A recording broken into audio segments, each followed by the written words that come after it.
Good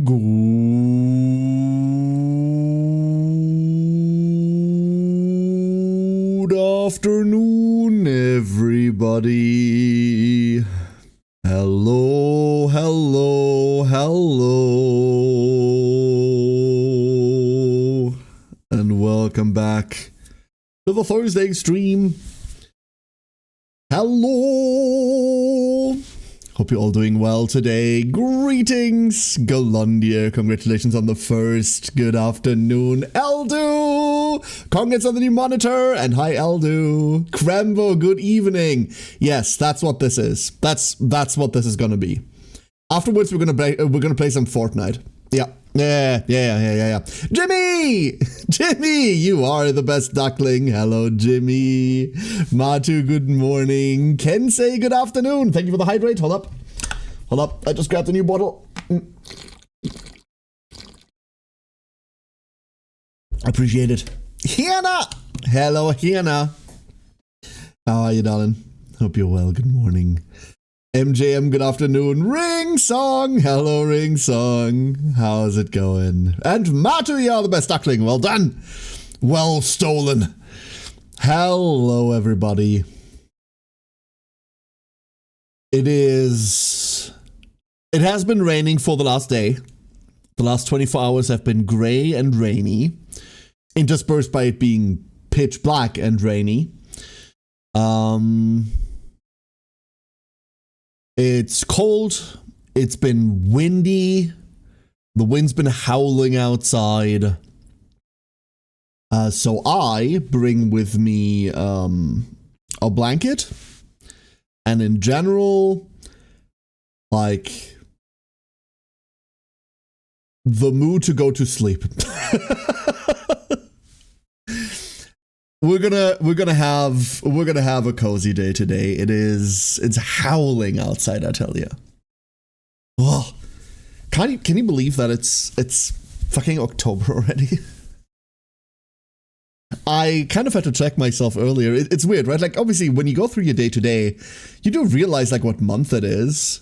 I mean, obviously, you'd have to. I sometimes forget what day of the week it is, but you usually know what month you're in. But I like realized earlier, like, my god, it's October already.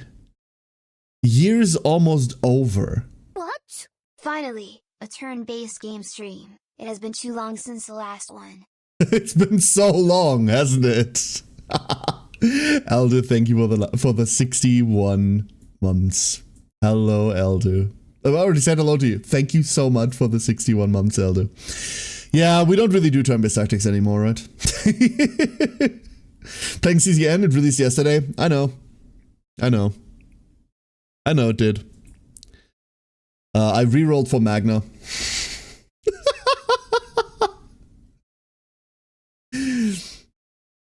CZN, Chaos Zero Nightmare, gacha game. You wouldn't be interested. It's a turn-based team, like it kind of works like a fusion. It kind of like works like a fusion between Moriman and Uma Musume. I know that sounds weird as fuck.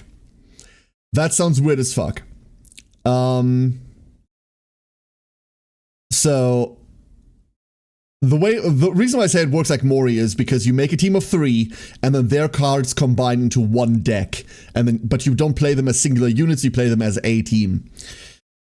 The reason why I say it works like Uma is because you take them on runs and then you gain save data for them that you can use in like the other modes. So like you try to make the best version of a unit and then, you know, play them otherwise. The devil took over Wuwa out of all of them. Interesting, Krembo. I don't know, I didn't keep up with Wuwa. I downloaded it on launch, it was an absolute shitfest. I know that the game majorly picked up itself after launch, but launch left such a bad impression on me that I like feel no inclination to play it. I got the Nun from the 50 pull banner.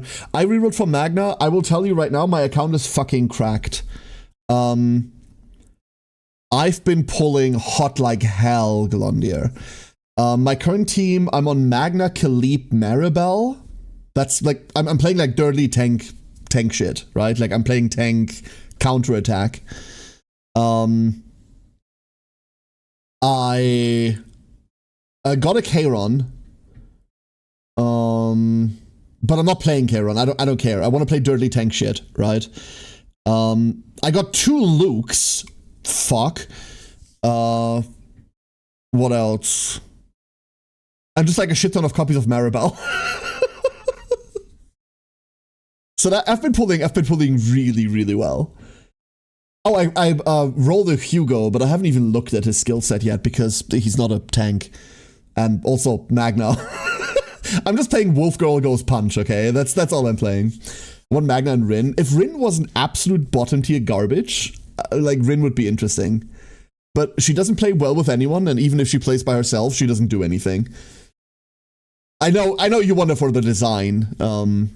If you're unfamiliar with CZN, it's also very I don't want to go like modern speak and call it a Gooner game or anything. But yeah. I don't think I can. Well, I can obviously play it on Twitch, but I don't think I can play that on stream, dude. Like, I'd play Nikkei over it. And about her potential. Her potential never changes the fact that if you play anything else, her stance goes away, right? That's the problem. The problem is that if you play any other card, her stance goes away. So, like, she needs you to top deck or play, like, deck fixers. Heavily play. Like, you need to play it with Cassius, right? Look at me. Like, the game came out yesterday. I already speak like I know what I'm talking about. And look, Fanciful gameplay loop is fucking hilarious. Absolutely. You seen the jiggle? Yeah. Like, I played Maribel in main team, right? So,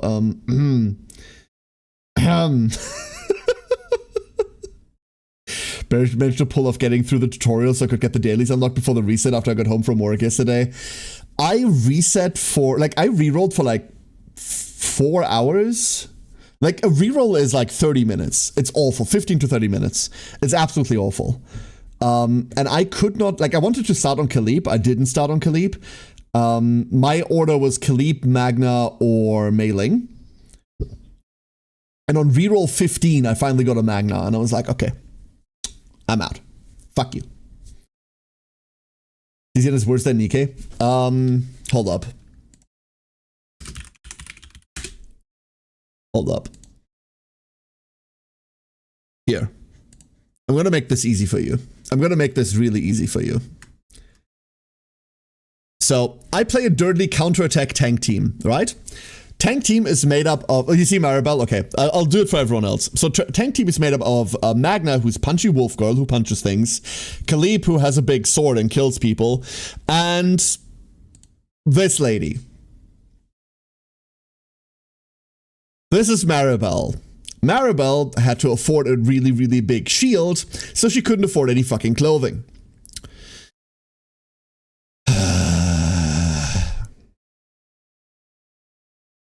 I mean, listen. And that's just generally the character design. Like, that's just, like, the CZN character design. You know what? Fucking Game 8 has character tier lists. Here. This is Rin. This is who Galondir is talking about. Where's Amir? Why is Amir B tier? This is Amir. They did the Kojima excuse of like, oh no, like she needs to like not wear anything because she like coats her skin in iron because like she controls iron. Yeah, that's why. That's why we can't give her clothing. Yeah. It needs to breathe. They made the nuns horny again. Like, that's just the character design. That's just what the game looks like, right? Like, you've got Mei Ling, which is harmless. Like, this is just the cute one that punches you to death with incredible ultra violence. Because cloth went extinct. Yeah, exactly, Ferris. Exactly. If only they were equally opportunity horny. This one isn't necessarily not. We don't have any, like, giant buff men not wearing anything.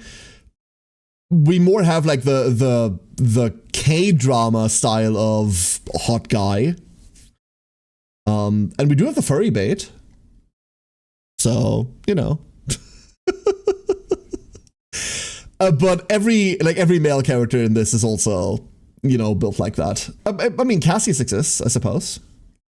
For like all my weird, like for all my hear me outs out there, Cassius exists. Blind Buffin, yeah, exactly. They aren't like, it's like, how do I put this? Like the modern style is very much like the K-pop pop star ideal, right? Like that's more the modern style. I don't know. Like I've not been in the dating scene for over a decade, so what do I know? This is Magna.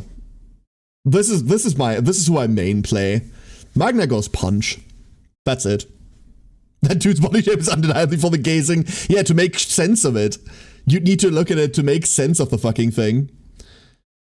A line cook, a sad dad, and an elf prince. Yeah. You know what? What the fuck? Yeah. How accurate. How fucking accurate, dude.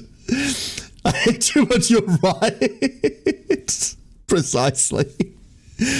Anyway, so that's CZN. If we have nothing better to do today and the demo ends early, we might play some. I don't know. It's not what I want to do today. I mean, I'll play some after stream, but it's not what the plan was. But yeah, that came out yesterday. I originally didn't want to play it because another gacha. I don't want to play another gacha. I'm still on Mekarashi, and Mekarashi's fucking great, but CZN doesn't seem super free-to-play friendly. Like it really, really doesn't. It's too MiHoYo infested. Like it's really MiHoYo infested, actually. Every game that you look at that has a relic system where you equip 6 things with random stats, every game that has 160 currency for a single pull, 1600 for a 10 pull, every game that has a battle pass where on 30 you can pick one of X amount of limited weapons that are only available on the battle pass, that's all just MiHoYo infested garbage, right? That's the legacy that Genshin's leaving. That's what Genshin gave us. Like all of these systems, obviously separately, these all existed already before that, but now they're in everything and all together all at once. Passionate, what? Stay safe out there, okay? Stay safe. It's too powerful. Wait. Oh no, and pockets on their pants. You know, I have 7 gachas, Galondia, you shouldn't, honestly. I'm currently on Mekarashi and CZN. With like the tiniest bit of every now and again I play some Limbus story, but I don't keep up with it otherwise. I just play the story. Kreml knows what the women want. Grilled cheese. They want a grilled cheese sandwich. I mean, speaking from experience, yes. If I went up to my wife and went like, hey, do you want a grilled cheese sandwich? She'd look at me and go like, fuck yes. And it doesn't really matter when I do that. The spoon shall be mine. Dream! Cream, how you doing? Thank you for the 5 months. How's it going, dude?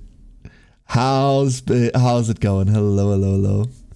Funny because I just came from shopping. That's why I thought Hatchney. Of course, that's why.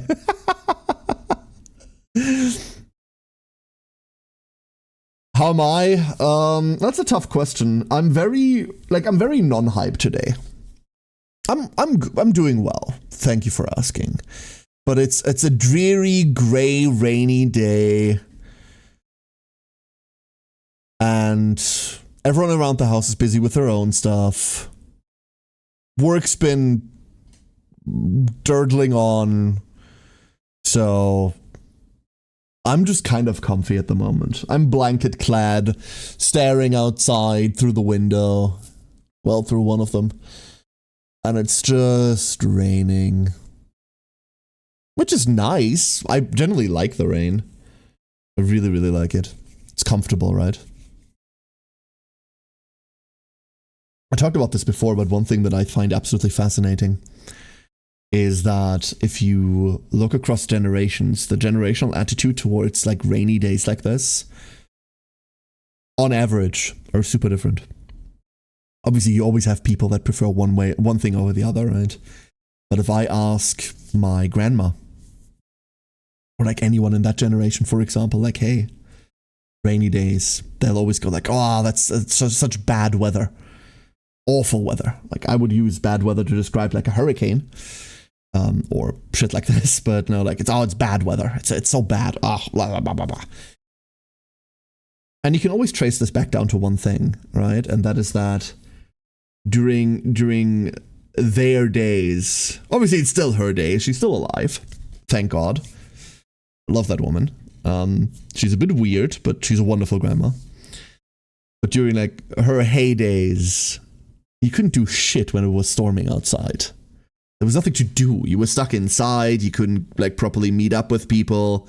You couldn't go out. You couldn't. Well, you could, but you'd be drenched, right? Like all of your activities were kind of shot down. There was nothing you could do against it.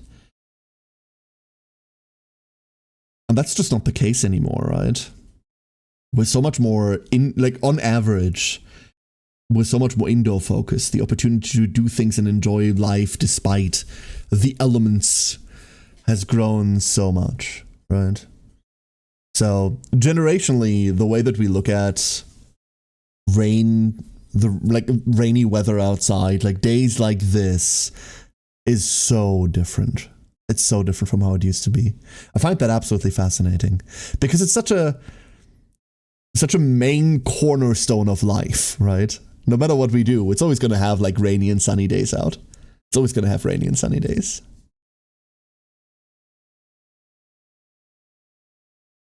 You implying there's a life outside of my PC is absolutely shaking my reality. I mean, there isn't for me.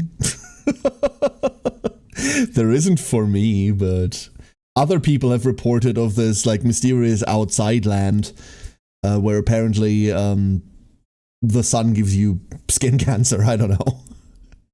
Team is running right now is Mari, Mika, Tressa. Maribel. Yeah, Mika, Tressa. Tressa was okay. I just didn't like the dot stack up. Haven't done a Chaos run with any others yet. I see. I'm currently on Chaos 3. Like what, level 28 or something. Get the daily currency cards, occasional battle pass here and there, but other than that, it's just free to play. I got the battle pass thing, and I did like some very mild pulls, like to start out with, but like mostly poverty gaming, not gonna lie. Games has been playing Absaloon. Good fun, although I don't think it's a care game, so didn't put it on Discord. Let's have a look, Aldo. Let's have a look. I'm not gonna lie, today could also just be a just chatting stream. It's not going to be. Because I do want to look at HoMM, but I'm like in exactly the mood of just, you know. Oh, side-scroller beat 'em up? I like the art style a lot. I think I've seen this actually. Oh yeah, wait. I did have an offer for this to like to stream it. I'm like, oh, that's not a care game. But I do like the art quite a lot. It's a side-scrolling beat 'em up, or like, yeah. Yeah. Glad you're enjoying it. Okay, so not playing Dot. Well, I'm playing Turtle strats, Matu. It's just that the way that I currently play, I just built so much fucking shield that I don't need the Dot. Wolf Girl Gold Punch. I play counter. It's just counter.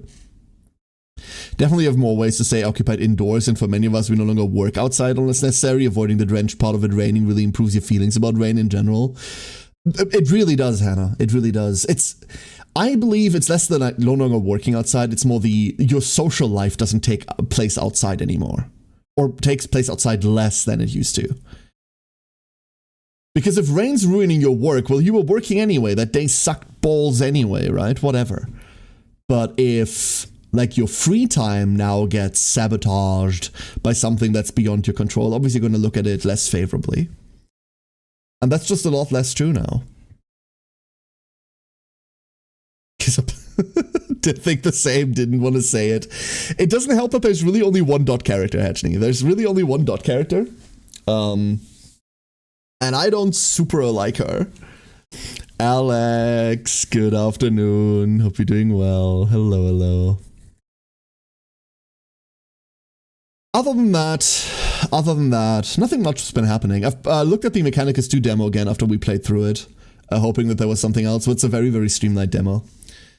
I'm really excited for Mechanicus 2 after we played this. Holy shit.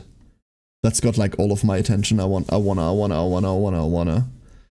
Downside, obviously, is the blatant lack of release date. The blatant lack of release date. Do we have like a window for it, by the way? We don't even have that, right? Like, we don't know whether it's this year or next year. It's probably going to be next year, right? Let's be honest. We're in October. We're coming up on November now. Like, this shit ain't releasing this year. God, I would love for this to release this year, not gonna lie. A 2 and a Necron all over in Mechanicus 2. I will say I am more excited for the Necron side of things than the AdMech side of things, I'll do. The Necron side just works slightly better with here's your hero unit, here are the idiots you command. The Mechanicus side, I will always have to compare back to Mechanicus 1, where I had many tech priests once upon a time, but now I can no longer. It's definitely a weird design decision. Well, it's not a weird design decision, it's a weird design shift from the first game. But I don't think it's going to make the game worse. I think it's going to make it different. And that's not a bad thing, right? That's not a bad thing. Mechanicus 1 obviously great, but for a sequel, you want something that's relatable, but different, but still relatable enough. And it's definitely that. It is definitely that. Was Mechanicus fun? Affit, good morning. Yes. Yes, it was a lot of fun. A lot of fun. I'm really looking forward to it. It's the superior faction. I mean, it's the superior of the two playable factions, sure.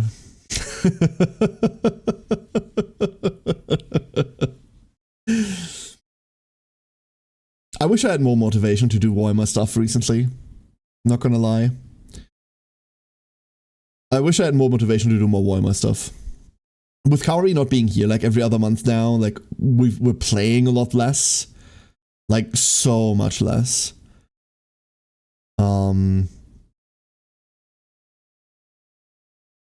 And like since our play group detonated like those years ago.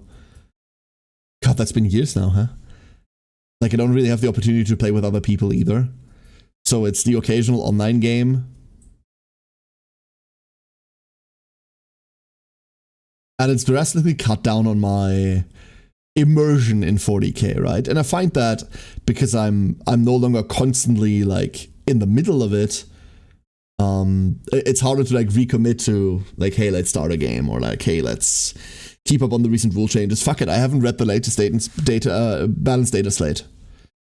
The last time I did not read a balanced data slate on launch was years ago. Like, it's been so long, I can't actually recall. But here we are.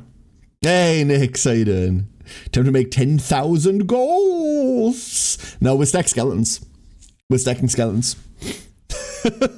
I don't actually know. So, Nick is making a good point. What we're doing today is we're playing Heroes of Might and Magic.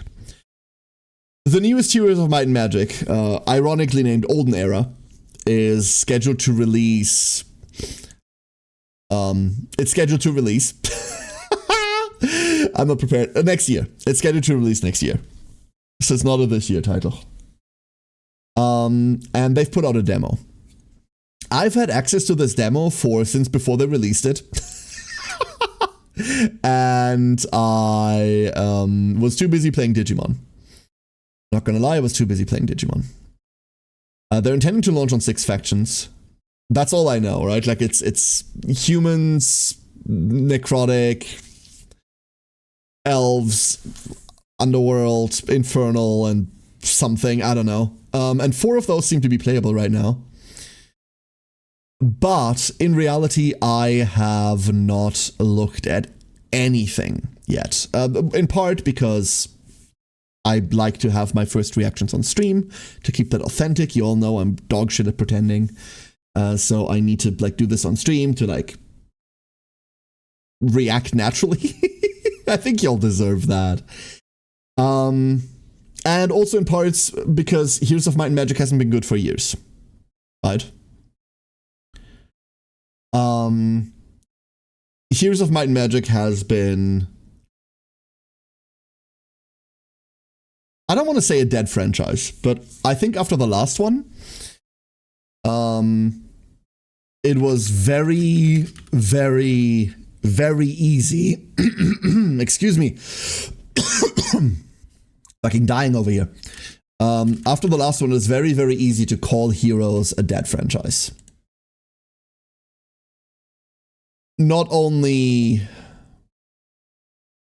did the last game flop entirely,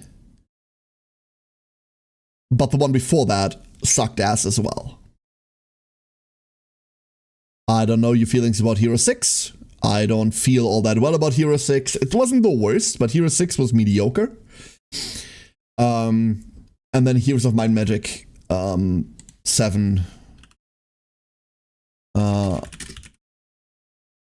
was an absolute disaster. An absolute disaster of a game. Ubisoft, I don't know how you feel about Ubisoft. I don't like them. Not because of any like company politics or anything. I don't give a shit. They've just flat out haven't made anything good in forever, and everything they touch doesn't go all that well anymore. It doesn't help that a lot of like my early childhood memories are attached to like random Ubisoft IPs. So it's really easy for me to disagree with the company direction these days. So after Hero 6, I was already less inclined to be interested in the franchise. After Hero 7, yeah, that was dead to me. And like, when did Hero 7 release? 2015? 2015? It was 2015. Wow. So it's been 10 years. And now, Olden Era is coming out. Someone more knowledgeable than me. How did that happen? Did they... Another month, another sub. Alex, thank you for the 31 months. Thank you so much. Really appreciate it. Because Olden Era is neither made by nor published by Ubisoft, right? Did they sell off the IP? Or what happened there? I'm actually trying to Google this at the same time for like anyone that knows.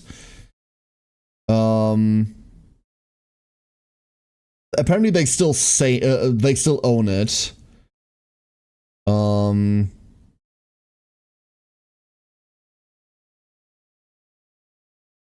Olden Era was originally planned to be published by Ubisoft. Okay. That's just bad.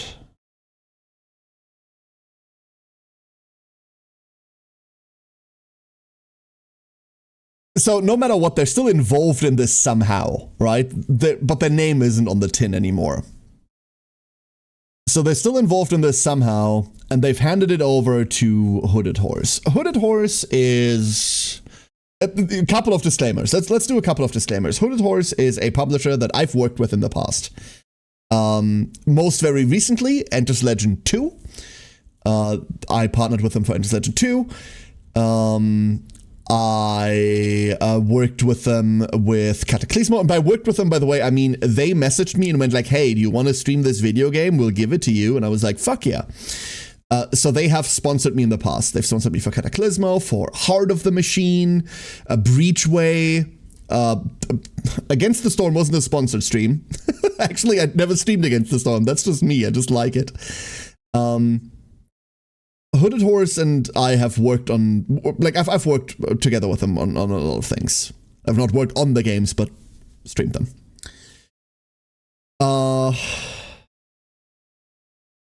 So there's that disclaimer. But they've sold, published, like, a bunch of good stuff. Olden Era is also not made by a Ubisoft studio, as far as I know. It's made by Unfrozen. So you might not know who Unfrozen is. And that's okay, because Unfrozen has done one thing, as far as I'm aware. They are the developers behind Iratus. If you don't know what that is, Iratus is a Darkest Dungeon 1-like reverse spin, in which you play the titularly named Necromancer Iratus, making minions, reanimating shit over and over, Darkest Dungeon style fighting through a roguelike-ish setting. Iratus was an interesting game. I'm going to say that. And as far as I'm aware, is a pretty damn well received game. I'm pretty damn sure this game was pretty well received. I will forever be mildly mad at it. I did play a bunch of it. Don't get me wrong, I did play a bunch of it. It got like an expansion and like there's a shit ton of DLC for it as well. The game itself is actually 90% off right now. I just checked the Steam page. It's like €3 right now. It's worth that. I'm not going to say it's a bad game. However, during early access or like closed access for Iratus, the game worked very different to its launch version, and I massively preferred the way that it used to work over what they launched with.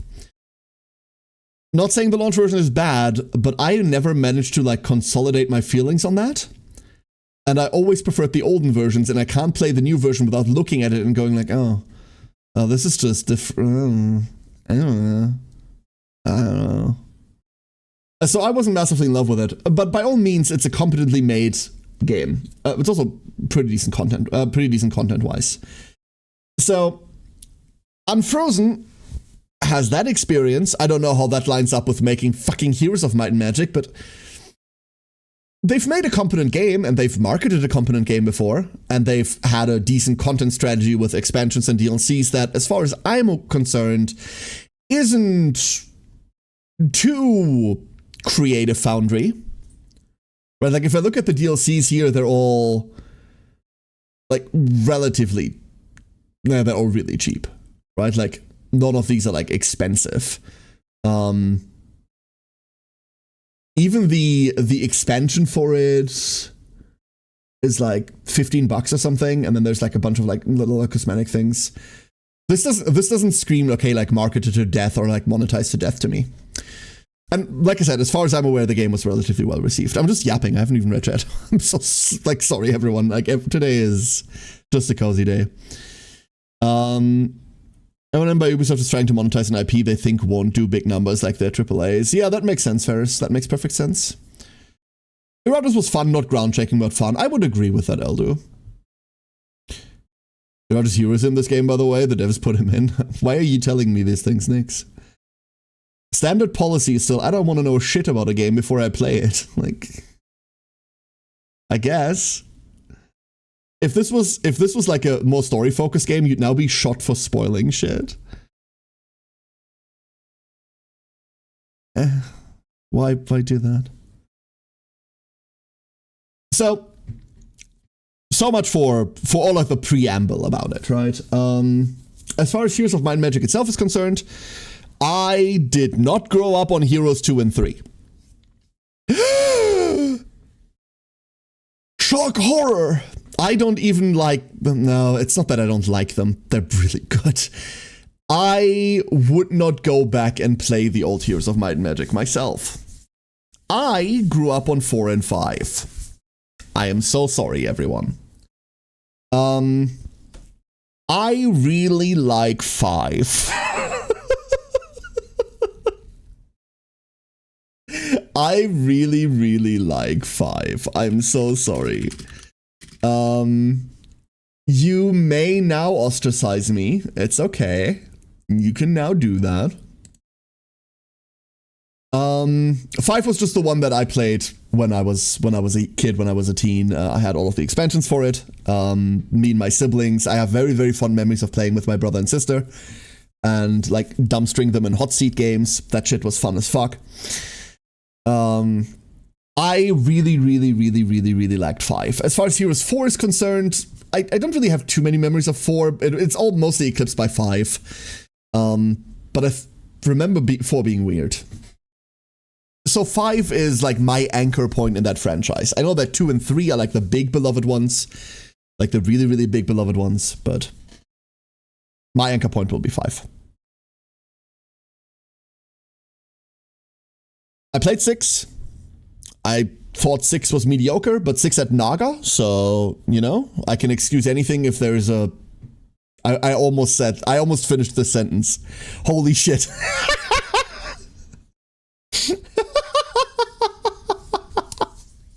Moving on. I skipped 7. Because by the time that I wanted to get to 7 and play it, the reviews for it and the general reception of it was so dog shit that I stayed away from it. Throws an ostrich at care. This is how you ostracize someone, right? Yes, that's correct. That's absolutely correct. Played 5 only. Apparently that makes me a pariah or something. No, you just got off the boat at the best time. Hey, McManus, how you doing? I love 5 too. 5 is widely considered to be the second best in the series. I can live with that. I can fucking live with that. Absolutely. I know that, I know that like 2 and 3 have like really, really big footholds in the community. And I'm not going to say it's because they can be played on a potato, so certain markets keep them alive to this day. I'm not saying that at all. I would never. But that's why, right? Like, they run on nothing, and thus the scene for it is huge. Like, especially like Eastern Europe has like a huge like old Heroes of Might and Magic scene because they run on fucking potatoes, right? The game, not Eastern Europe. I mean that too, but whatever. So, Olden Era. Let's talk Olden Era. I'm gonna look at this from the perspective of someone that really likes 5.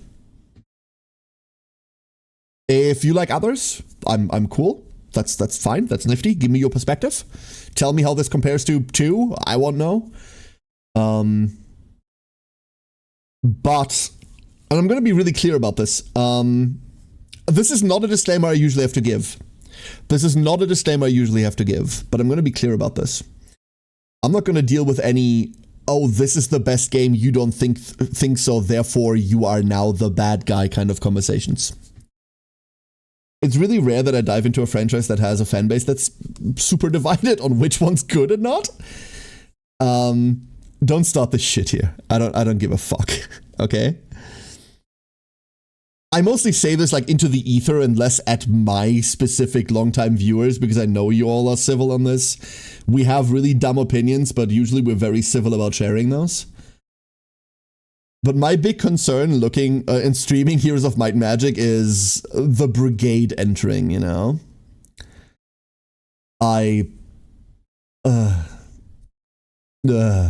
J-Money, you are the best duckling. Hello, J-Money. And he said unto his disciples, J-Money is best duckling. They hated him because he told them the truth. 3's the best in my opinion, but 5 comes very close. I think that's the general opinion. I think the general opinion is that 3 is the best. 5 is like the second best. 4 is weird. I think then comes 2, right? I don't know what people's opinion on Heroes of Might and Magic 1 is, mostly because I don't know shit about HoMM 1. But I'm pretty sure it's like 3, 5, 2, 4... I still think 6 is better than 4, but 6 is so bogged down by its stupid online bullshit. Like, where does Songs of Conquest fall on the spectrum? After 5. Like, Songs of Conquest is probably like a solid... Like, if Songs of Conquest were Heroes of Might and Magic and not its own little thing, Songs of Conquest would probably fall under... Like, it would probably be 3, 5 Songs of Conquest. Stuff like this. 3, 5, 2, 4 feels like it would be consensus. I would kind of want to say 3, 5, 2, 6, 4. But 6 is such a disappointment. Like, 6 is just a disappointment, right? The most recent mods are played through VCMI. I don't even know what that fucking means. This is what I mean, right? Like, 3 has a very active community to this day. Good on it, by the way. 3 has an art style that's fucking timeless, but I can't look at it. When I look at 3's art style, I go like, oh yeah, this is an old game, and now I want to play something new. However, that's not because of the quality of it. 3's art style is like peak quality. I'll tell you that. Hey Brim, how you doing? And Vaynard, hello, hello. I didn't like 6 because all the campaign protagonists were humans. I don't play demons to be a dude, you know? Yeah, fair. VCMI is the open source engine for 3. The Slavs basically made it from scratch. That's what I mean by it has a very large Eastern European fan base.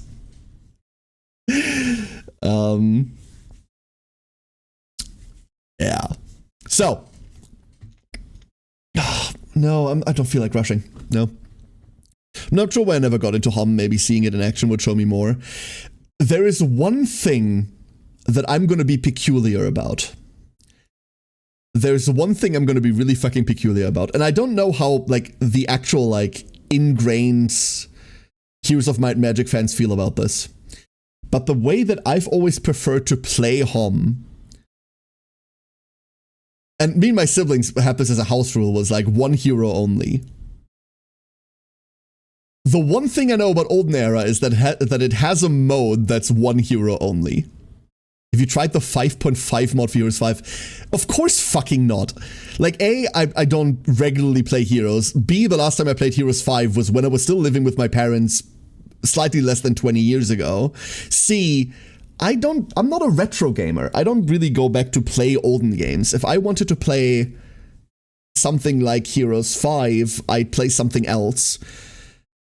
Songs of Conquest come to mind. Like, as a streamer, you're inherently like sort of a tourist, right? And as a player outside of streaming, I'm already a tourist to begin with. I don't really get bogged down in, oh, I need to play this retro game because I miss the olden times. No, I miss the olden times, but they're not coming back. I have to pay taxes now, right? When I played Heroes 5, modding the thing or the internet were still up and coming. It's been a while. Like, when did 5 release? 5 released in 2006. We had just gotten internet access in our house there. like, I'm not doing this shit. So yeah, anyway, so the way that I always preferred to play 5 was like 1 hero only. And the one thing I know about Olden Era is that it has a 1 hero only mode. That's all I know. That's all I know. I was already downloading Dark Rain mods years before that. Get with the times, old man. My dad was super anti getting internet access. It's really weird because my dad was always really forward-thinking, or still is, really forward-thinking on technology, right? Like, he had a mobile phone before that was common. He had a phone installed in his car, like a business phone installed in his car before that was common. I remember the giant brick installation in like the middle console. This gigantic brick you could kill someone with, right? My dad got a website and email running for the company that he worked for long before that was general practice. He was always really forward thinking in that regard. But when it came to home life, no, none of that shit. We're not getting internet access. No, we're not doing that shit here. So like my entry into the world of the internet was slightly delayed because of that.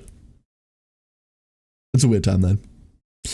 All right, so let's do this.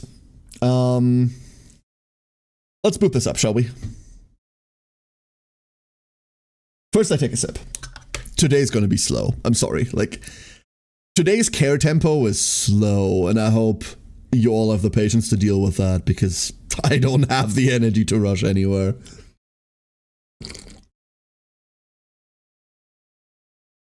We're turtling today. He knew of the brain rot that was to come from the internet. Yeah. Maybe. Maybe. Let me close this down. Zoop. Let me... I obviously prepared, so I obviously made sure the game captured first before we started here today. Like, obviously I did that. That's why I know the game will work perfectly on stream right now. That's also why I know that the game will not be loud as fuck and blow out your eardrums. Actually, let me mute the game for you, so you're not gonna die to it. Yep, that's reasonably loud. There we go.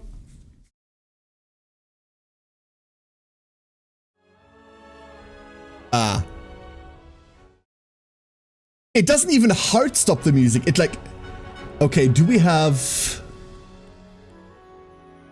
Please, please stop muting when not in focus. Is that an option? Ooh, depth of field. Ooh, distance fog.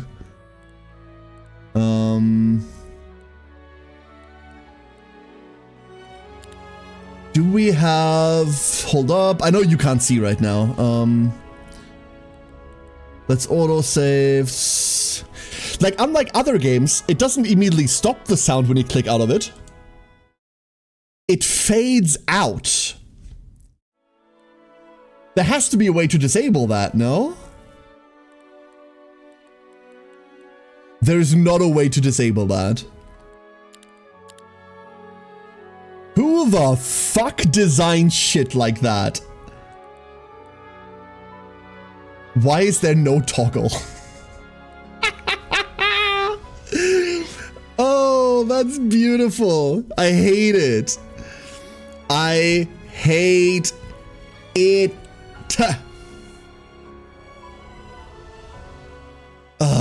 So every time I tap out now because I... Oh, and then it's swelled again. Interesting. I'm not even tapping into the game right now. It's just doing that now. Great. Wonderful. Trivia, the guy who composed all of HoMM OST has been doing it since the first game. What, fucking Romero, right? It's Romero? Still? Actually? So fast in the queue in Fellowship? The sound being loud is not trustworthy mention as every game is always loud. Funnily enough, this one started reasonably. Here. This is what this one started as. That's not too bad, right? That's not too bad.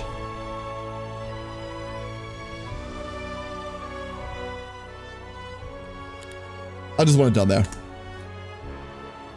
We've been seeing more and more of this, right? Like some games now start with a screen where you have to configure your sound before anything starts up. That's really nice. This one's reasonable. Wonderful. I hate the fact that I tab out and it fades out. Yeah, still. Dude, like if you can say one thing about Heroes, like even the bad ones, is that the soundtrack has never been bad. Romero is really good at these like fantasy soundscapes. Like this. Like, what's currently playing is generic enough that it's generic fantasy music, right? But it's also competent enough that it doesn't fade out. Slowly, Ferris, yeah, slowly. You'd imagine it's their job, so... Did a 10 pull because I got 10 standard, got Magna, now I need to build her. Fuck yes, Matu. Hell yeah, we can talk about it, later. I legitimately, Matu, I was a bit let down because I started on her instead of starting on Khalib. But out of everything I've played, my absolute top one favorite character. Absolutely the best. I'll probably be on Discord after stream, playing a little.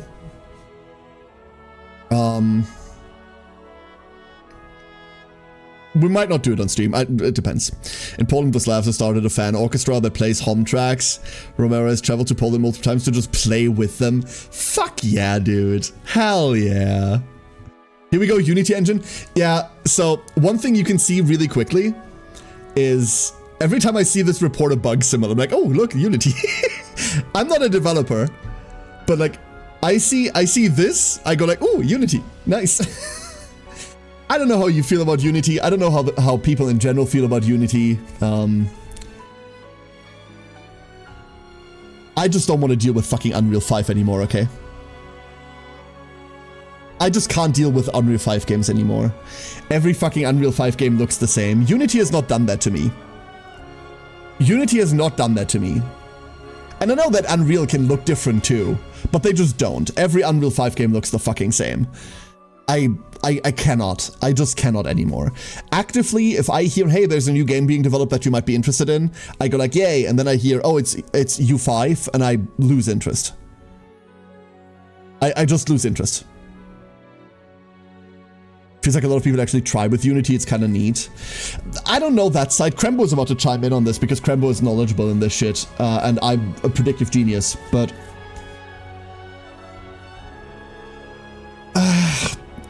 I don't know.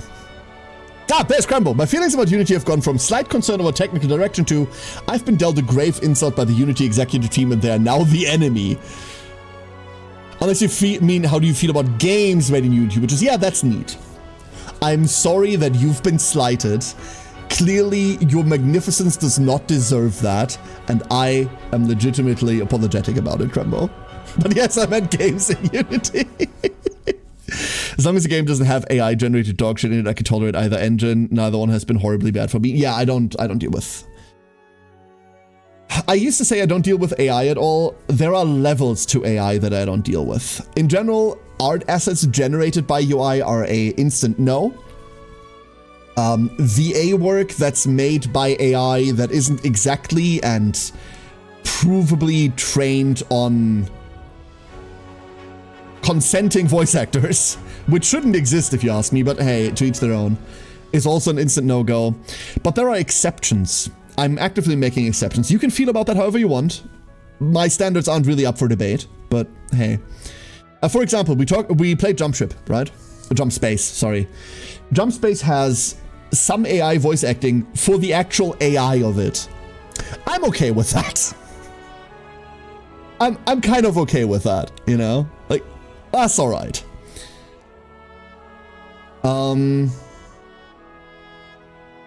I also similarly don't necessarily mind minor, and this is all like, these all have modifiers on them, right? Like minor placeholder AI shit. As long as it's, I'm an indie studio that can't afford this yet, placeholder, placeholder, placeholder, this is not a permanent solution. Even then I prefer Slay the Spire's approach of crayon drawings, if I'm being honest with you, right?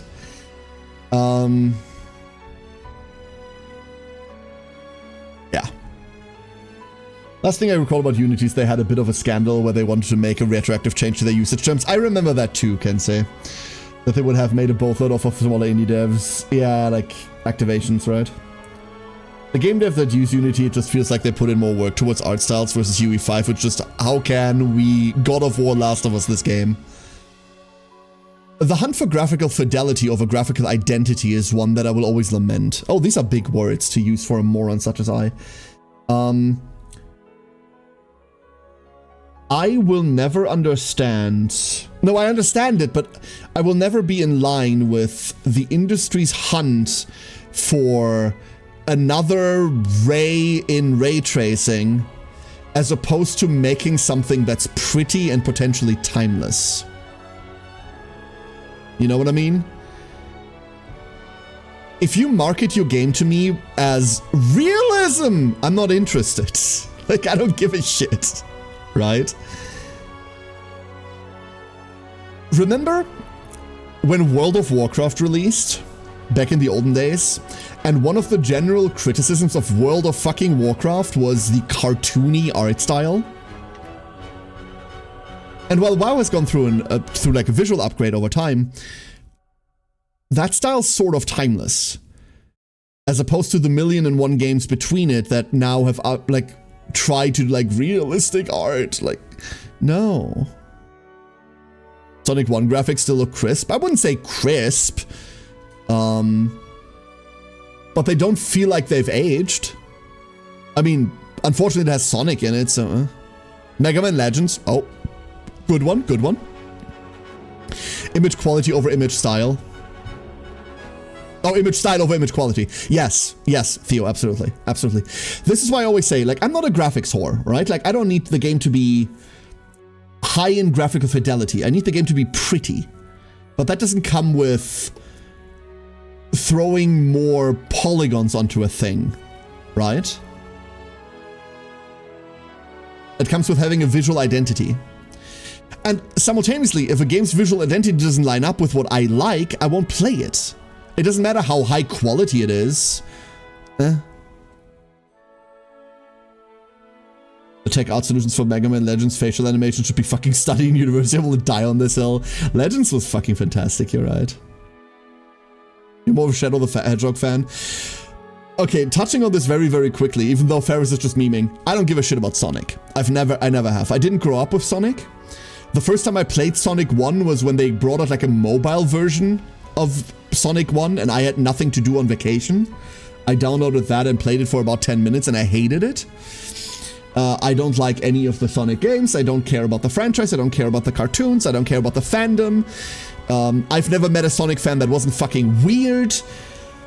I don't care. Like, I don't get it either. Like, I don't get what's so quote-unquote fun about these either, right? I don't get people's attachments to the franchise either. I'm not saying you shouldn't be attached to that franchise if you love it. By all means, I'm glad that you have something you enjoy. Please continue to enjoy it. You don't need my permission.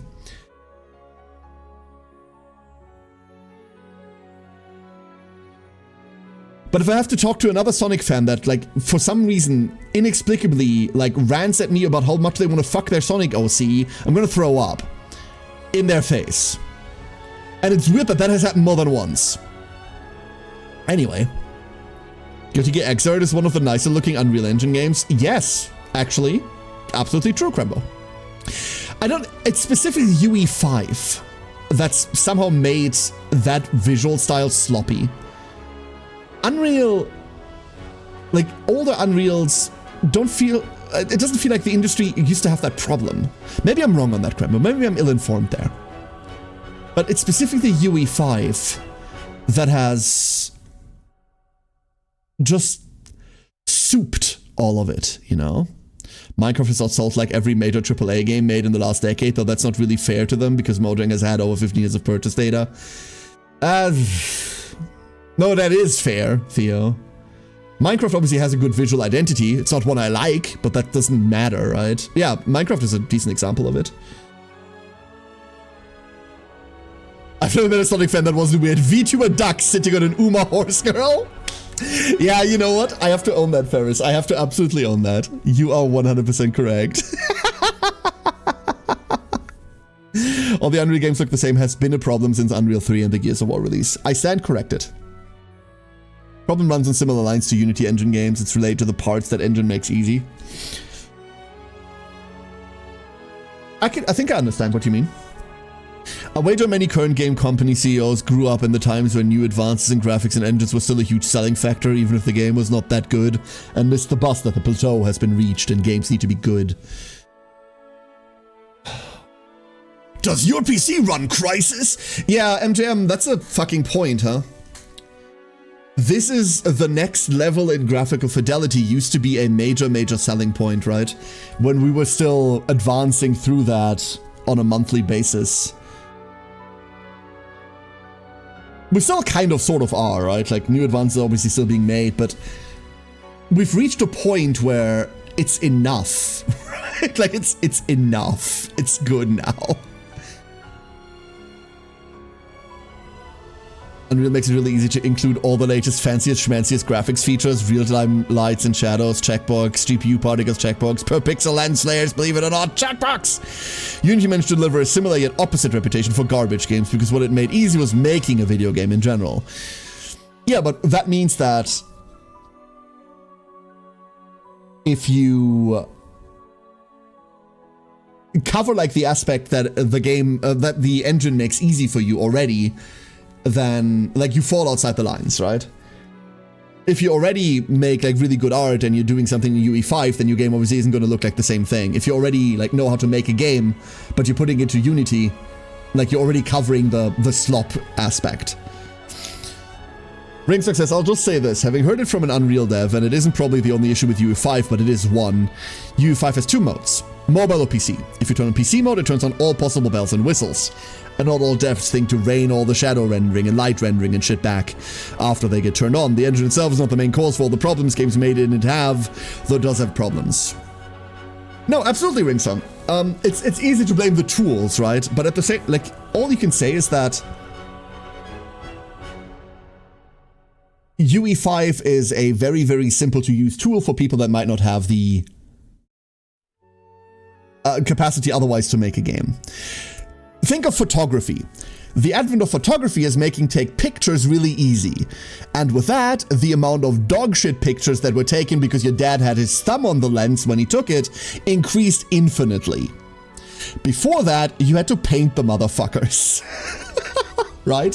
With broader access always comes broader, like a general numerical increase in the bad shit that happens. But because market access is also so simple via like Steam or other platforms, that like low quality shit is also really easy to market to people. Increase exponentially? Yeah, Ferris. Just to turn on all the fucking checkboxes, yeah. City's gotta do their fully modeled teeth. UE5 doesn't have very good documentation. The knowledge base required to make an optimized game in UE5 is locked up in various tribal lore and graybeard elders. Yeah, like Greg, the programmer that your company let go of 2 weeks ago, who was maintaining the entire code base, and now like no one knows what to do anymore. So in about a month from now, they have to hire Greg back as an advisor for triple the salary. Recently happened to a friend of mine, by the way. Friend of mine works in software development. They do like hospital softwares. Like specifically like that have this low quality subcar and dirt car and loading. Low quality? What do you mean low quality? It's Menden sub. Menden, thank you so much for the 62 months. How could that be low quality? A friend of mine works in software. They make like administrative stuff for hospitals. And they just let go of a couple of people because cost-saving measures, I reckon, whatever, who gives a shit. And he lamented to me that they let go of the one guy that knows how to maintain all the code base. So right now, they're in absolute, like, free-fall mode. Nothing works. Updates aren't being pushed. Nothing's happening.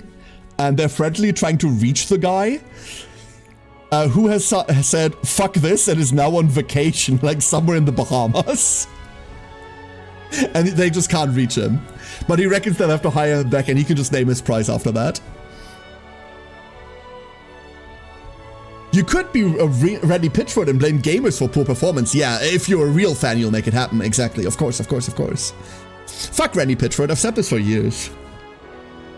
All right. Enough. Let's do this. We're playing the tutorial. Profile name. The pile. Go. Gameplay on my Karen I stream. What the fuck? I mean, it has been an hour, right? Which faction are we rolling? Default Fantasy Humans? We're gonna look at all of them first because I don't even know what we have, but we're not playing Fantasy Humans. I'm sorry. Randy Pitchford is the Bethesda guy? No. No, you're thinking Todd Howard. Randy Pitchford is the lead behind Borderlands, amongst other things. And also a gigantic asshole of a person. At least professionally. I don't know how he's in his private life. I don't want to judge the man privately. But professionally, the man's a giant asshole. Welcome to the tutorial. Here's a Might and Magic Olden Era is a tactical turn-based game where you explore the map, recruit and level up heroes, develop cities, and battle your foes. Throughout the game, you will encounter various mechanics. What? What? I will what now? Encounter various mechanics? We will introduce and explain them step by step in this tutorial. I'm not gonna lie, we could probably skip the tutorial, but I want to beat the VTuber allegations. Your journey begins with a gameplay basic mission, where you will learn the core elements of the game. Once completed, you'll unlock a series of short challenges designed to deepen your understanding of the game systems. To begin the tutorial, use the menu on the right side of the screen. I can't tell left from right. Begin a tutorial in which you will learn the basics of playing Heroes of Might and Magic. We have a hero. We have a difficulty. We have a start mission button. What sort of LLM wrote that crap? That's Blizzard, Elder. That's Blizzard.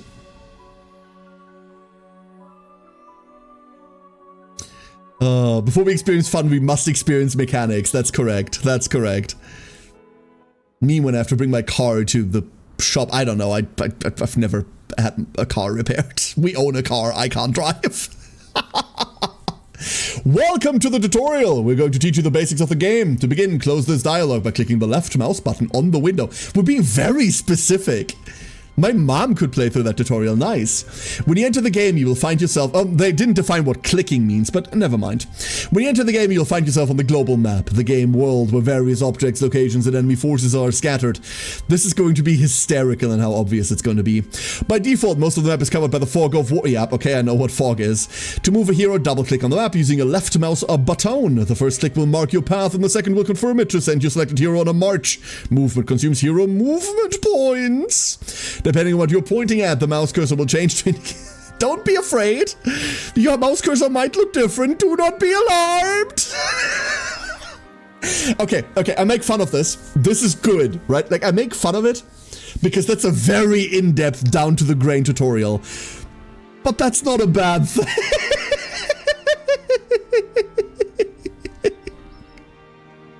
That is not a bad thing, okay? During the game, you'll encounter large territories that cannot fit entirely on the screen. At any time, you can move the camera to see the part of the map you need. Oh, I can move the camera. Oh my god, we're doing such heavy features today. Right, mouse button, drag cursor, WASD, thank fuck. I love WASD camera control. I don't know why. I'm the type of sicko that remaps camera controls in RTSs to WASD. I play StarCraft 2 like, well, I used to play StarCraft 2 like that. And I've never met anyone that wasn't freaked out by that. I made it to Masters. I don't know why. It's because APM is massively overrated in StarCraft. Blah, blah, blah, camera control. You can only plot a route through areas that are not hidden by the fog of war. Obstacles and enemy squads block movement and gray, green, yep, okay. Paternal list.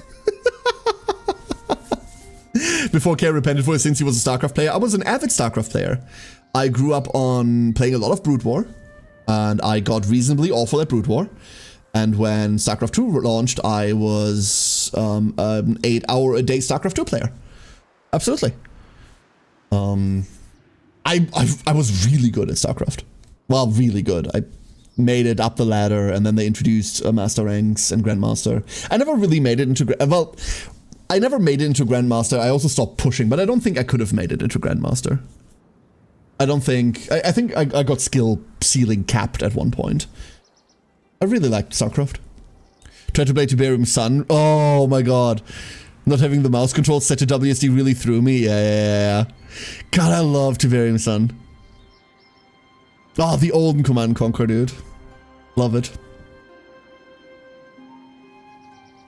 This is why, fuck, what was it called? I forgot the name. The one with the great soundtrack. You know, we played it on stream. He said tabbing out, and now you can hear that I'm tabbing out. Come on, what was it called? Tempest Rising. Fucking Tempest Rising. This is why I love Tempest Rising. However, Tempest Rising has a speed problem, if you ask me. That game goes a mile a minute. Holy shit. That game is just zooming. A mile a minute isn't even actually all that fast. It goes like a mile a second. Now that you've learned the basics of movement, make your way to the marked checkpoint. Ooh. Do you want to enter turn? No. No, I don't. I thought Q and E were maybe like rotate camera, but we don't do that here. Okay, immediately we've got like... What is this called? Is this what cell shading is called? This is cell shading, right? I do like this style. I don't know how well it works on the hero itself. But I do like this style, like, on the environment. We have John Johnson! It's not exactly cell shading. Yeah, it's not exactly cell shading. It's got, like, a black outline around shit, which is what people call cell shading, but that's obviously not what it is. I think that phrase was coined before Cars. Okay, that's the actual phrase. Thank you, Theo. Thank you. John Johnson! With his 31 Johnson boys, who I can definitely look at, right? I can make different stacks out of them. I can do that. Fuck? Now I've ruined every stack. No. Oh god. There we go. Edge panning. I swear. I don't know what any of these buttons do. They all just mean something. No, I don't want to split this. Thank you. I want to know... Is this the button? Fancy book? Nothing? I know it wants me to, like, move to the area. I'm aware of that. But, like, I don't wanna... Fine, I will. Will not look at the boys.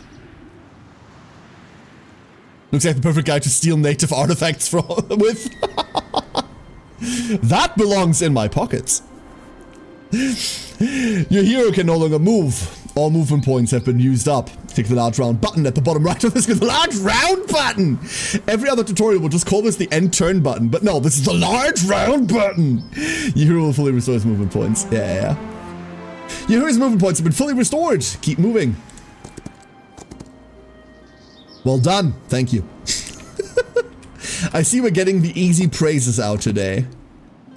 You've discovered an interactive object, the Redwood Observatory, a special structure that removes the fog of war in a large radius around it. Interact with it. Okay. That belongs in a museum. My museum. I want to play more AOW 4 now? Hell yeah. I need to get the new DLC stuff. Every tutorial designer I'll do. Seth, you are the best duckling. Hello, Seth. You've uncovered a large area on the map revealing new objects. The passage ahead is guarded by an enemy and piles of gold lie scattered nearby. Before attacking the enemy and moving on, collect all the gold around you. As you do so, the current amount of each resource will be displayed in the resource panel at the top of the screen. Oh, the thing is gone. Sheep! Can I touch the sheep? No. I do not like that sound.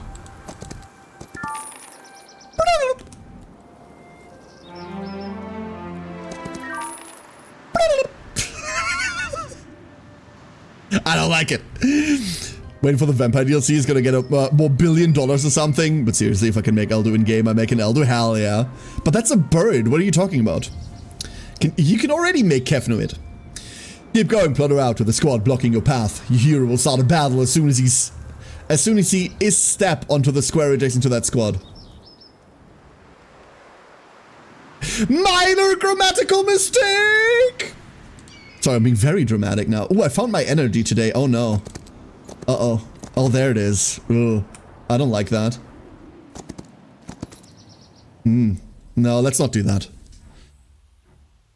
One sounds like a fantasy game, the other like an arcade game. Yeah, it sounded like, I don't want to say like, oh, it sounds mobile, because like, oh, this looks like a mobile game. It's such a cliche bullshit that too many people just like throw out there. But like, that sounds like a slot machine, no? Errors of Might and Magic. Battles in HoMM take place on separate battlefields, divided into hexes. Separate battlefields. It's one battlefield. Sequence of turns determined by initiative. Yeah, okay, I've played HoMM before. Tactics phase. So. Okay, we can right-click the boys now. The boys! The boys are now throwing up. So, the living, not for much longer they are, a fully sentient inhabitant of Jadame. Jadame? That sounds French. Moral range, -5 to 5. You will find that my moral range is much lower than that. It's morale, I know, anyway. Luck range, -3 to 3. You will find that my luck range is much more narrow than that too. Fallen living creatures count towards the power of necromancy reanimation after battle. Hint, hint. Melee attack. Can only attack adjacent enemies. Provokes counterattacks. Range defense takes 30% less range damage. We have an attack, we have a defense, we have a damage, we have a morale, we have a luck, 7 initiative, some speed, and we have 14 HP per idiot. Forward! Have I told you how much I miss hexagons? Necromancer, oh, we're talking about vampires again, huh? I love hexagons so much. The goal of the battle is to defeat the enemy army. To achieve this, your creatures must attack the enemy troops. The game features creatures with 3 types of normal attacks: melee, long range, or range. Oh, long reach. I was like, long range and range? What are you talking about? No, long reach. So we get to poke. We have spears. If the stack can't attack at the moment, it can move closer to the enemy. The maximum movement distance depends on speed. A creature can both move and attack in the same turn. Important, any action, attack, or a move ends the creature's turn. When your creature attacks an enemy in melee combat, they may receive a counterattack in response. The number of counterattacks is limited. Usually creatures can counterattack only once per round, unless they have, like, hypervigilance. If you don't want to stack to attack or move, you can use additional attack options. Wait, blah, blah, blah, blah, blah, blah, blah, blah. And over there, we've got Infernal Troglodytes. A magic creature, a beast or beast-like creature. Judaim's beasts often have fantastical powers. Denizens of other planes even more so. -3 to -3, -3 to +3, and luck -5 to 5. So that typing already influences morale and luck. Fallen magic creatures count towards the power of necromancy. Melee, Toxic Spear does not affect undead, dragons, embodiments, and constructs. Leaves gaping wounds, causing the target. Why am I so... What are my vocal flourishes today? I'm so sorry, everyone. I sound like a moron. Ugh. Today is just a weird day. Leaves gaping wounds, causing the target to take 25% damage on the... No, I think I like it that way. Yep. Causing the target to take plus 25% damage on the end of the next round. Okay, so don't let them gang up on you. And also fighting style, Vicious Spit. Viscous? I can never tell the difference between viscous and vicious. This is viscous, right? Performs a long reach attack, which deals -50% damage. Does not spend focus charges. The fuck's a focus charge? Did you get so tired you went hyper? No, I think I just woke up, Crimbo. I actually took a really nice nap. By nap, I mean I played dumb video games all night and then I had a sleep starting at 10 a.m. I think I'm just waking up now. So they can't reach us, we just go. There are rumors about hexagons being bestigons. That's hexaganda, exactly. That's exactly what it is.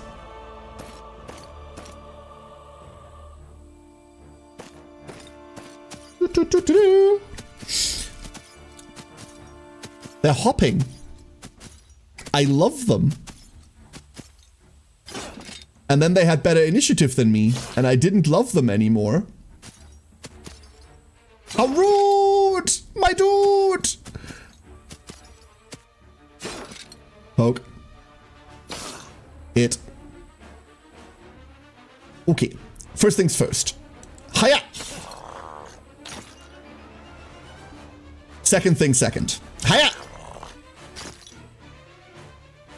Last thing last. Whee! And now we get punched and lose another guy. My dude! Donk. Animations are pretty slow and sluggish. I'm usually not the biggest fan of hexes. Yeah, you need to dispel them, otherwise like it's all bad luck and shit, right? I like me squares. Listen, whether you like squares or you like hexes, that's fine. We can all come together and shake hands while spitting at the people that like circles, okay? At least we will always have that in common. Congratulations on winning your first battle. This time you faced a weak enemy, but on your journey, you'll encounter much stronger foes. To defeat them, you'll need a larger army. 10,000 skeletons! Nearby, you can see the swordsman's garrison, special buildings where you can hire reinforcements. Use the gold you've collected to recruit new troops and clear the path out. I think we can skip the rest of the tutorial. I shouldn't, but I think we can. Is 10,000 a throng or a horde? That's a horde, right? But you're asking the right questions. Hey, look, money. Continue forward. Your strengthened army can minor spelling mistake! Can now take on a tougher enemy.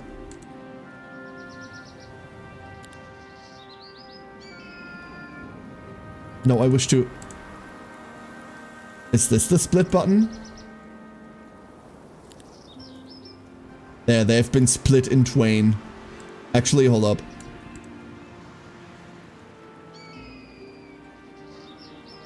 There. I'm not OCD about this. I don't know what you're talking about. And then I ruined it immediately. Fuck. God damn it. There you go. We'll just have one stronger stack. That's the lead stack. An easy bet. Oh, there's more.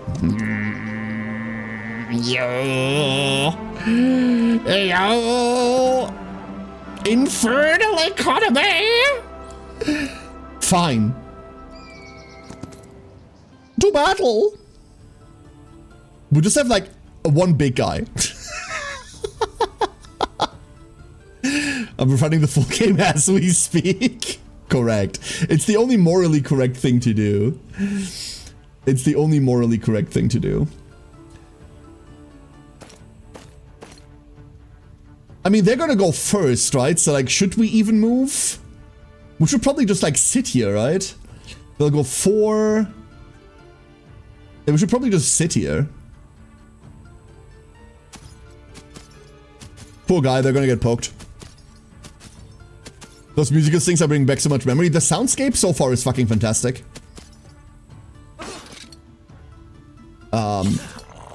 Fool. But now we cannot retaliate anymore. No.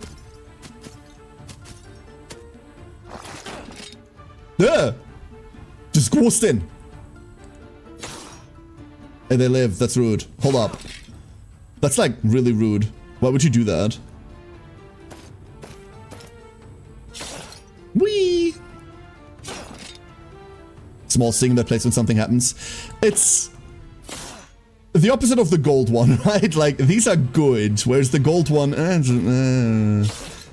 you know.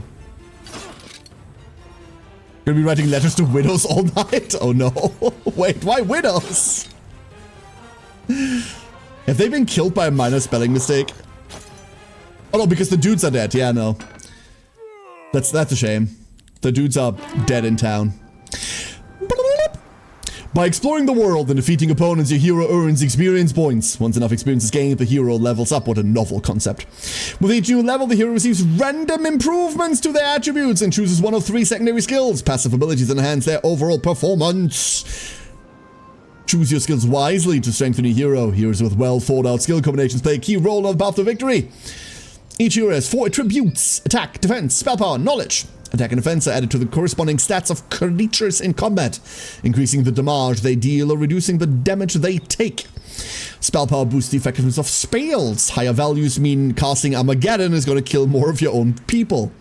Knowledge increases the hero's maximum mana, allowing more spell casting during combat. I don't know why I'm pronouncing things weirdly all of a sudden now. I don't know why I have 6 additional messages. Oh, that's why. In addition, each hero also affects 2 combat stats, morale and luck. These all apply to all creatures in the hero's army. Morale affects creatures' behavior. High morale can give a stack an extra turn, while low morale can cause it to skip its turn. Important, the more different factions are present in your army, the lower its overall morale. Oh, we're still being racist, hell yeah. An army composed of 1 faction gains +1 morale. Each additional faction reduces morale by 1. I know that this is in here for balancing reasons and shit, but it always irked me that this was a thing in Modern Hero. Like, there is enough xenophobia out there, right? Do we have to have it in video games? Obviously, this isn't a statement. Luck influences the chance of landing a lucky, enhanced, or unlucky weakened strike. The attributes gained at each level depend on the hero's class. Might heroes are more likely to gain attack and defense. Magic heroes are more likely to gain spell power and knowledge. Similarly, the probability of acquiring specific secondary skills varies. Might heroes tend to learn army focus skills. Each secondary skill has 3 levels. As the hero levels up, the skills can be advanced as follows. Upon reaching the 2nd level, you choose one of 3 sub-skills. Upon reaching the 3rd level, you choose one of 2 final sub-skills. Each upgrade improves the core effects of the skill and allows you to tailor your hero to your preferred playstyle. In addition, your hero can attain an advanced class. Ooh. To do so, you'll need to acquire a specific combination of maximum level skills. It's a challenging path, but the reward is worth it. The hero will become significantly stronger and gain powerful new abilities. To find out which skills are required to unlock an advanced class, hover your mouse over the class icon in the hero's profile. Also pay attention to the hint shown when leveling up. If a selected skill brings you closer to an advanced class, a small icon of the corresponding class will appear next to it. Hover your mouse over the class icon in the hero's profile. Okay. You can view detailed information. Yep. So, these are the battle arts, archery, battle march. Oh, these are the subsections. And then this gets us closer to something. So we already have basic scouting. I don't know about you, but scouting has always been like my mandatory skill. I fucking love scouting. I always pick this. On everyone. It doesn't matter. But I was a child when last I played this, so... So is this icon the icon that tells me like, hey, this works towards a new class? Knight. There it is. Might hero, upon leveling up, most of the time gains attack and defense bonuses along with skills that strengthen this hero's creatures. Knows heroic strike, which is used to attack the enemies in battle. The skill's damage scales with the hero's level. Swashbuckler, 0 to 5. Heroic strike deals plus 200 basic damage. What? Paragon, all allies always deal maximum and take minimum damage. What?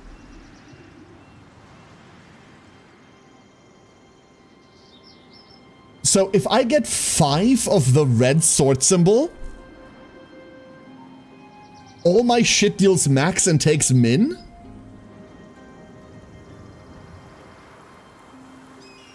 You can't see my eye twitch. But, what? Okay. Sure. Probably not easy to get there, but okay, sure. Chimkin! I can't do anything with it. You're meaningless to me. Perish. I mean, don't perish, but like, live insect and all that.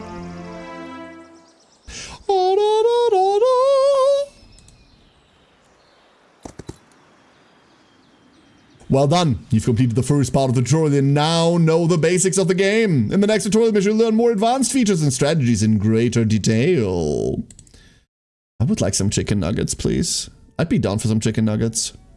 The downside of waking up directly before stream is that usually I go into stream not having eaten anything yet, and now I feel hungry. Congratulations, you successfully completed the first tutorial mission and learned the basics of the game. A more challenging mission is now available, offering a deep introduction to the mechanics of Heroes of Might and Magic. Let's go and do that. Like, the basic one we could have probably always skipped, but I do wonder what sets Olden Era apart. That's what I want to know, right? Like, I want to know, like, hey, what is the new... Not what's the new gimmick. Heroes has never really been, like, a gimmicky-ish franchise. Ignore the last one. And the one before that. But I want to know what's the new spin, right? Welcome to the second tutorial mission. Your goal is to reach the city at the opposite end of the map and capture it. The city is guarded by an AI player, so prepare your hero and army for the upcoming battle. Start by capturing the nearby mines. They'll provide you with resources and become the basis of having to sneeze.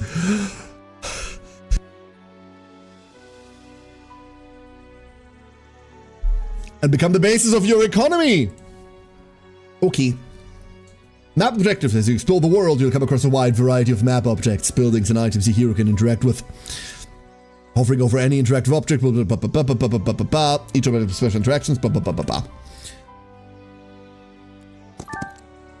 I love campfires. I don't know. This is a weird one, but picking up campfires in Heroes has always felt better than picking up actual resources. There's something about the like, oh, it's a random thing. I wonder what's in it. Yay, campfire. I don't know why. Advanced class looks fun, except no one will ever get to it. Yeah, in competitive, absolutely not, Seth. I think in competitive, if your enemy gets to an advanced class, you are now dead. Can someone explain why we're playing Civ 5? Because the newer Civs are all dog shit. There's going to be chicken fillets with potato gratin and red wine sauce on offer in the restaurant at work tomorrow. You know what the worst part is, Golondia? The fact that I could make that right now. Gratin. I could go and make that shit right now, and I kind of wanna. Oh. Goldwood, ore crystals, gems, mercury, alchemical dust. Ooh, we're snorting shit again. Okay, main resources found directly, blah, blah, blah, blah, blah, blah, blah. Okay. On the global map, you'll encounter neutral squads, hostile creatures, yes. Both neutral armies and the hero's army can include a wide variety of creatures. Is that it? No, that's a griffin, not a chicken. An easy battle. I want to know what that tastes like. Mostly like potato and chicken. But like, good. Okay, we have more in it, which means we can actually move forward for once. Without getting double turned. Down for maintenance for another 3.5 hours? It is? Oh. Oh, I didn't know. Well, they're trying to fix the account problem, right? I reckon. If you're not into CZN, a shit ton of people are currently losing their accounts. Like, they're trying to log in and then it's not working. It has the problem of being on a dogshit PC platform. We can't really do anything else than just attack it, right? Do we have access to anything? I should have probably checked whether we have access to anything. Ah. Shit. We did. Never mind. That death could have been prevented. Alas, we did not. And thus a widow weeps. In addition to movement and attacks, creatures can use abilities, special active skills that can deal damage, strengthen friendly creatures. I love that the game isn't pausing in the background, by the way. It's just still going. Units need focus, which accumulates during the battle. When a stack attacks or takes damage from an enemy, it generates a focus point for its army. After accumulating the required number of focus points, you get a focus charge. Different abilities may require different amount of focus charges to activate. The required amount is shown on the ability icon. Enters a cooldown, becomes unavailable for several rounds. Cooldown duration, blah blah blah. Many creatures have powerful abilities, blah blah blah blah blah blah. That's new. In addition to creature abilities, your hero can also use active abilities, but also require focus charge. These abilities follow the same rules. After use, they enter a cooldown. You can use your hero's active abilities when the creature's turn arrives. Can be activated. Here's initial half of the ability to unlock blah blah blah blah blah.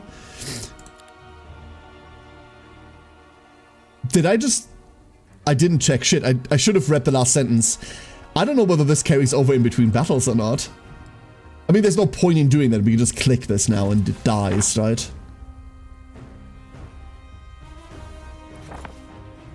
Boop. But it means we couldn't have initiated it. No! James! He perished. Once per week is 5 to 6. 5 to 6. It says 6 to 10. I can read. Some interactive objects on the map have an owner, the player who last interacted with them. It is me! Includes cities, mines, creature dwellings. Okay, you know what? The little fanfares that keep playing are really fucking whimsical. I don't like the pickup sound. That one specifically is a bit too... But like the little like capture fanfares and shit, for some reason that feels nostalgic. You know what I mean? That feels really nostalgic. Is that weird? Gameplay is divided into days, weeks, and months. To succeed each day, use your resources wisely. Move a hero, explore the map, recruit troops, construct new buildings. To develop a city, open its screen, and one of the... Please let the city screens not be dog shit. I know that good interactive city screens are a big thing that people keep demanding. I keep demanding it. And they've kind of dropped the ball on it a bit.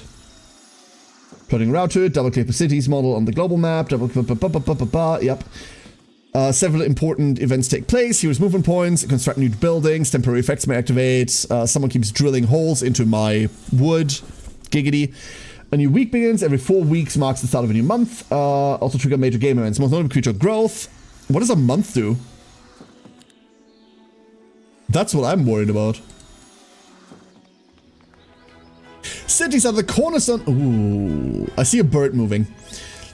Each one is unique and offers vital functions. Buildings, hiring creatures, upgrading creatures, more creatures, recruiting heroes, trading resources, unique faction abilities. Generate gold. Wait. Gold and accumulate lore points.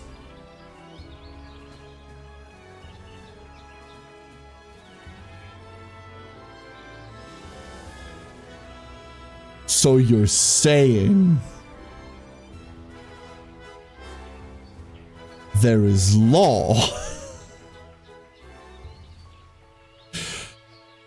No, I'm not going to do it. Each city can hold up to 2 heroes at a time, one in the guest position, one in the garrison. You can freely move heroes, blah, blah. Every hero must have at least 1 creature stack, apart from the neutral squads. Blah, blah, blah, blah, blah, blah, blah, blah, blah. Okay. Ooh. Ooh. Ooh.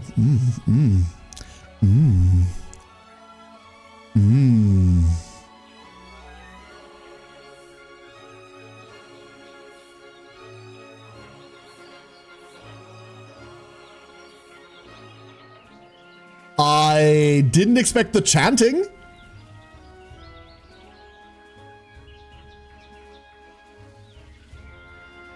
If archers need boyars, then kingdoms need kingers? It must be a trick. There is enough light. It might be a trick of the light. Who knows? This is nice. It's a bit difficult to I can interact with this building clearly. It's a bit hard to distinguish that from like all of the shit that I can't interact. Sheep! Hold up, I saw sheep. I'm very easy to distract. VTuber, once again, you know this. We have a quaffbowman that we can recruit, which we will. Come with me if you want to live. Well, you're not really going to live. Coming with me is not going to help you with that, but spoilers later. We also just have an overall thing here. Meridia! Can't be renamed right as of right now. We also have a build button. No, we don't. We have a build button over here. Behold. A golden calf. The owner city produces 1,000 gold and 1 of each resource daily. The city's dwellings produce 100% more units. Needs like a big resource we don't have. Tavern. Banned!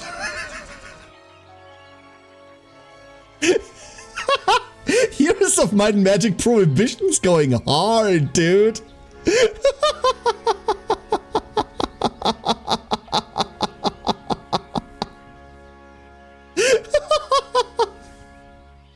know it's a tutorial thing, but still.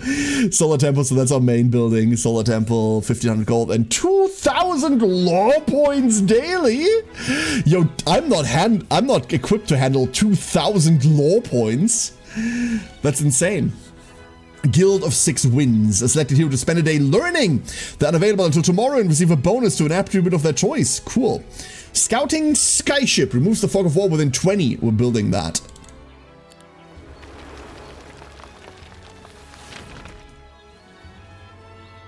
Okay, I like the city screen.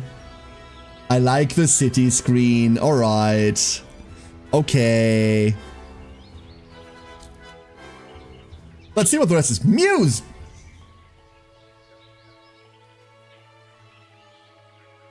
Did you learn nothing from the first Pokemon movie? Did you learn nothing from the first Pokemon movie? You're telling me we're making Mewtwo? Every other streamer has made that joke before me. Like, just to be clear, we're not being original here. I'm damn fucking sure everyone else has made that joke before me. But, really? A bank. Cool. Artifact merchant. Allows artifacts. Yep. Okay. 2 gems a day. Treasury produces 3,000 gold. So far, nothing like big. City dwellings produce more units. Walls, walls, walls. Hippodrome. Recruit cavalry. Threshold Basilica. Inquisitors. Ooh. Allows to recruit mother superiors and excommunicators. Hippodrome 2. A Griffin Rookery, a Garrison, a Mage Guild. For spells, more Mage Guild. A Radiant Forge, Archangels, Apotheoses. Ooh, we're doing dumb human shit. That's nifty. More importantly, what does the map look like now? Look, Ma, I can see my city from here. Cool. Of course, HoMM would introduce Mew features. Well done, that's an MJM comment. Unfortunately, I saw your name before I read the comment this time, so I can't quite claim that one. What's the difference between a cathedral and a basilica anyway? Is it the dome shape, Krembo? I don't know. Because remember, I was raised Catholic, so both of these are just buildings to feel shame in, right? As far as I'm aware. But I reckon it's like the dome shape. Can I get my skeleton archer or gremlin? We'll look at, like, once we're done with the tutorial, we'll look at what factions we have available. In Heroes of Might and Magic, you can use multiple heroes to explore the map more efficiently and quickly. That's why we play one hero mode. Each hero has their own level, set skills, blah, blah, blah. To hire new, you need gold, can be hired, blah, blah, blah, tavern, blah, blah. Control the limit number of heroes, yeah, blah, blah, blah, blah. Never mind. We got all of that. Hello. I've come to take your men. And women too. I'm not picky. I am picky about the size of my stacks. I'm sorry. There we go. Oh, it's auto-built the tavern. That's why it was banned. The Roman definition of basilica is long building. The Catholic definition is whatever the Pope says is a basilica. It's not the first time that whatever the Pope says is what it actually is, huh? I want griffins. I would like birds. But also upgraded guards. But also griffins. Give me griffins or give me death.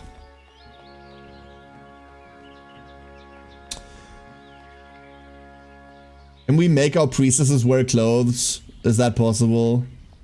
Yo, why does that guy have wings? So we can have a look at all of our units here.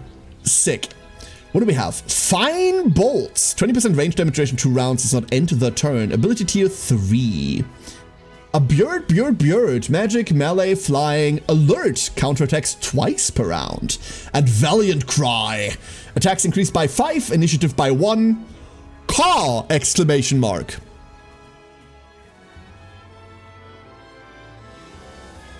Okay, so I personally love this shit. You have an ability text and then you have like some whimsy in the middle of it. This could have just said attack plus 5, initiative plus 1. But for some reason, someone went, caw! Exclamation mark, and then someone else approved that. And then someone else didn't remove it. And goddammit, that matters to me. That matters to me, okay? I like this. Then we have light weavers. If they wear clothes, how will they bask in the light? What's next? You want them to use sunscreen? I mean, it would help for like skin health, I reckon, right? Ranged attack and inner light. See, the light comes from inside. They can wear clothes. Increase friendly creatures attack and defense by 5 and speed initiative by 1. Cool. Cav, living, melee, piercing strike.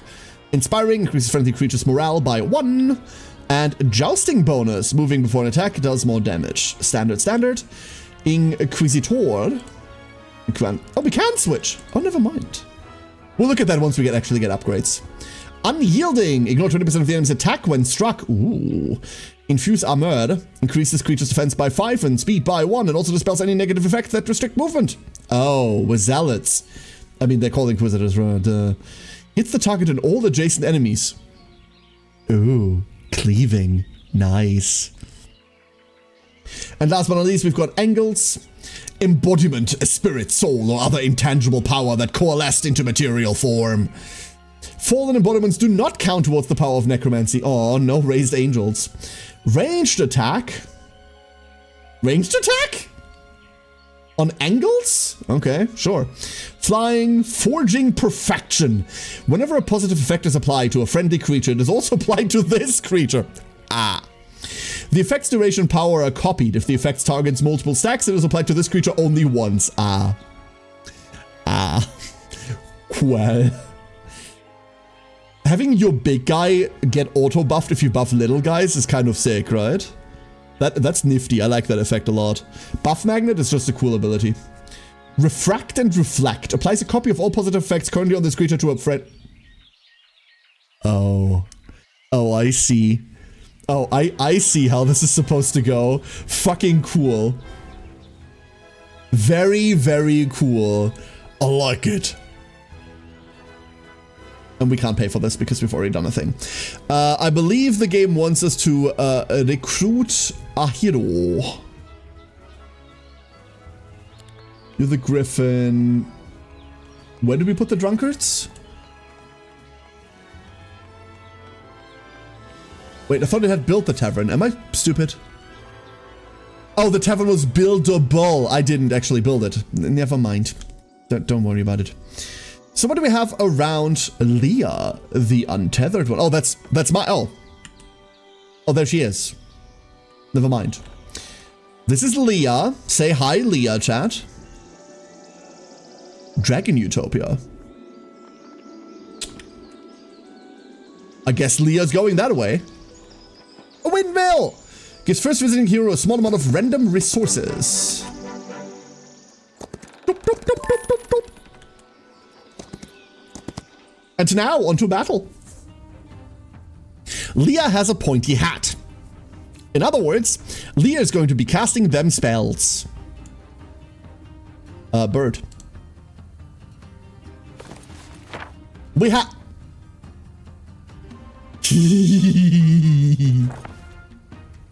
Lightning bolt!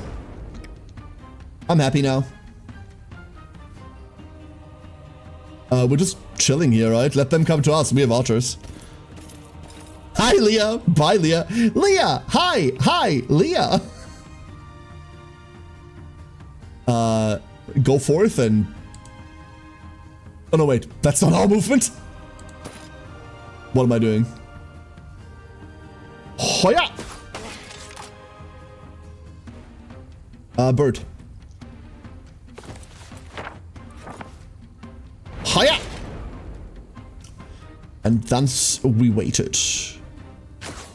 Pew! Oh, waiting isn't until end of turn. Waiting is next action. And now, the big bird. Nice. Hey, Steiner, how you doing? Go forth, commit crime. Correct. Or a mine. Finally, we have somewhere to put the children. You can only choose one. Okay, is it just me or is picking experience the fun one? Picking experience is the fun one, right?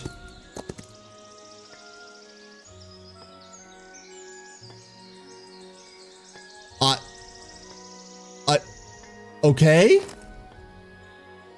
They don't even make you pick to press auto. It just happens.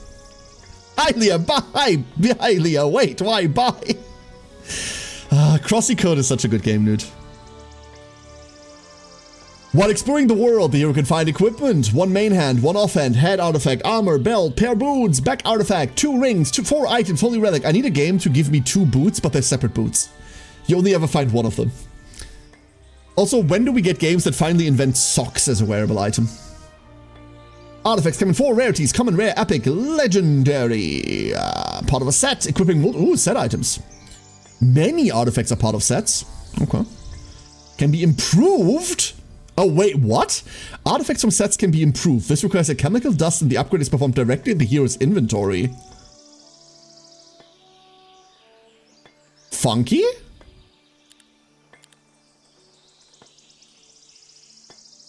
A wooden ring. Set. 1 out of 6. Pauper's Glory. We could upgrade it for 50... I mean, I'm gonna press it, right? It doesn't let me. Oh no, it has let me? It has let me. There is no confirmation sound or interface feedback whatsoever. Except that now my dust is gone. Now it's true morale. Yay. Very cool. Basic Ascension. Each time my friendly stack dies, all remaining friendly creatures' HP increased by 10% at the end of the next round. Funky. Whee! A learning stone. I love learning stones. Oh. Unless you choose to do it yourself. Yeah, it does it preemptively. That's interesting, right? Hey, Chrono, how you doing? We can pick up a bonus morale from leadership. We're just working towards that class, right? Advanced scouting, which I personally love, but let's go pick up the basics. Dust is a special resource required to improve various elements of the game. Your life improves if you take dust. Used to enhance artifacts, upgrade spells, and construct upgraded creature dwellings in cities. Ah, we shouldn't have used it on a stupid wooden ring, huh? Unlike other resources, there are no mines that produce alchemical dust. You have to snort it yourself. You can obtain it in the following ways: discovering it on the global map or by visiting certain objects, acquiring it in the alchemical lab using crystals, gems, and mercury. You do have to snort it yourself. Interesting. And destroying artifacts to extract a small amount of dust. Grind them to dust. Literally. Nice. This is part of the Endless universe? Yes. Yes. I've now played too much Endless Legend 2, by the way, and I can tell you Endless Legend 2 is fucking cool. It's such a good game.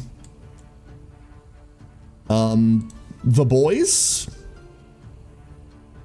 No. I don't know about you, but I always feel disinclined to move anywhere.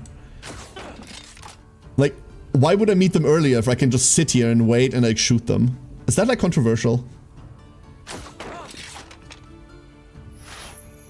Oh.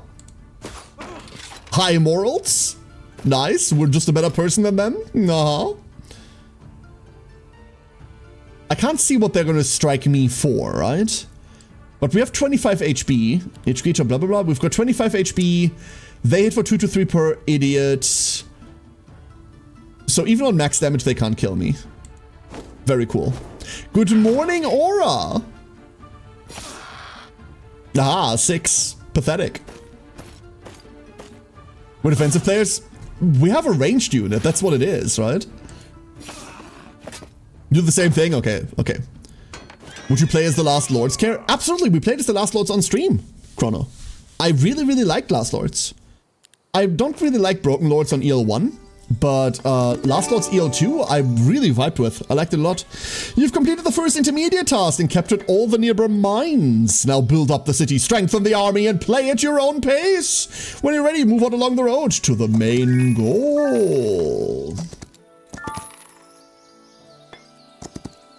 Hello. Honestly, fair. Sorry to bother you. Leah over here. Each visiting hero's attack by 1. Okay, so we need to go over there. What are you killing? 2 of my birds? No.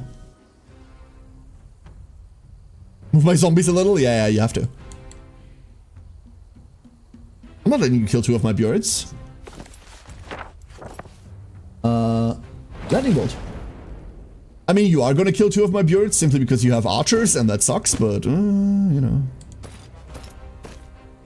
Let's see whether we can do better. That's really what I want to know. Okay, you killed Herman. That's like rude, but I get it. He's a bit of a douche.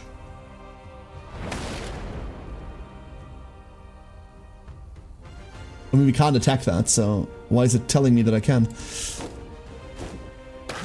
Whoop.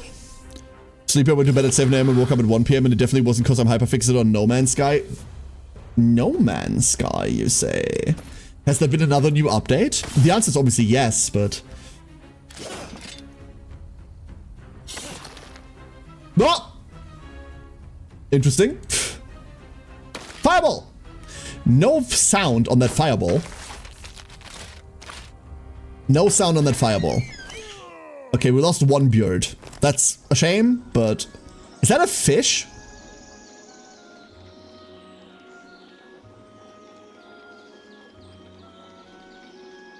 You gotta be fucking kidding me. Fish to the face. Common main hand. +1 attack. Pauper's Glory. It goes wobble wobble in battle. It goes wobble wobble in battle.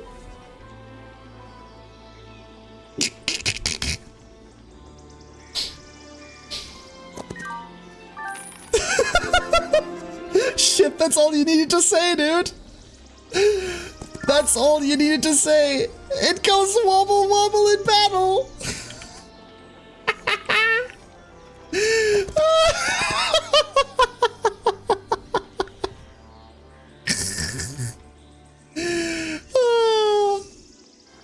Oh no, that's just lovely. That's just everything. That's just fun is what that is, huh? Oh. Beautiful. Let's go upgrade main. Economy plays a central role in Heroes of Might and Magic. Throughout the game, you'll encounter many sources of income, but cities are among the most important. Certain buildings within a city generate resources automatically. The primary resource produced daily is gold, used for construction, recruitment, and other essential actions. Constructing specific buildings will increase daily gold income, and may also unlock the ability to harvest additional resource types. The word gold in a video game is like the word doom. You can't just say it normally, right? Like, it's not gold, it's gold! And it's not doom, it's doom! You kind of just have to. Cities also generate lore points, a special resource required to activate your faction's unique bonuses. To boost lore point production, upgrade your city's central structure, the Solar Temple. Cities aren't the only source of lore points. You can acquire them through other means. I cannot take lore points seriously, I'm so sorry. Each faction in the game is unique. Its cities feature special buildings, it recruits unique units, and its heroes belong to that specific faction. On the global map, each faction is also associated with its own type of terrain, which affects various game mechanics. However, the most important feature is that each faction has an exclusive set of faction laws. Research options that change different aspects of the game. These laws can strengthen the economy, improve creature stats, modify core gameplay rules, and make your opponent pay for all court proceedings. As you play, you earn lore points, increasing your faction's level. With each new level, you gain 1 law seal. Are they supposed to be legally trained? I thought they just got clubbed. These seals can be spent immediately or saved to unlock more expensive and powerful laws.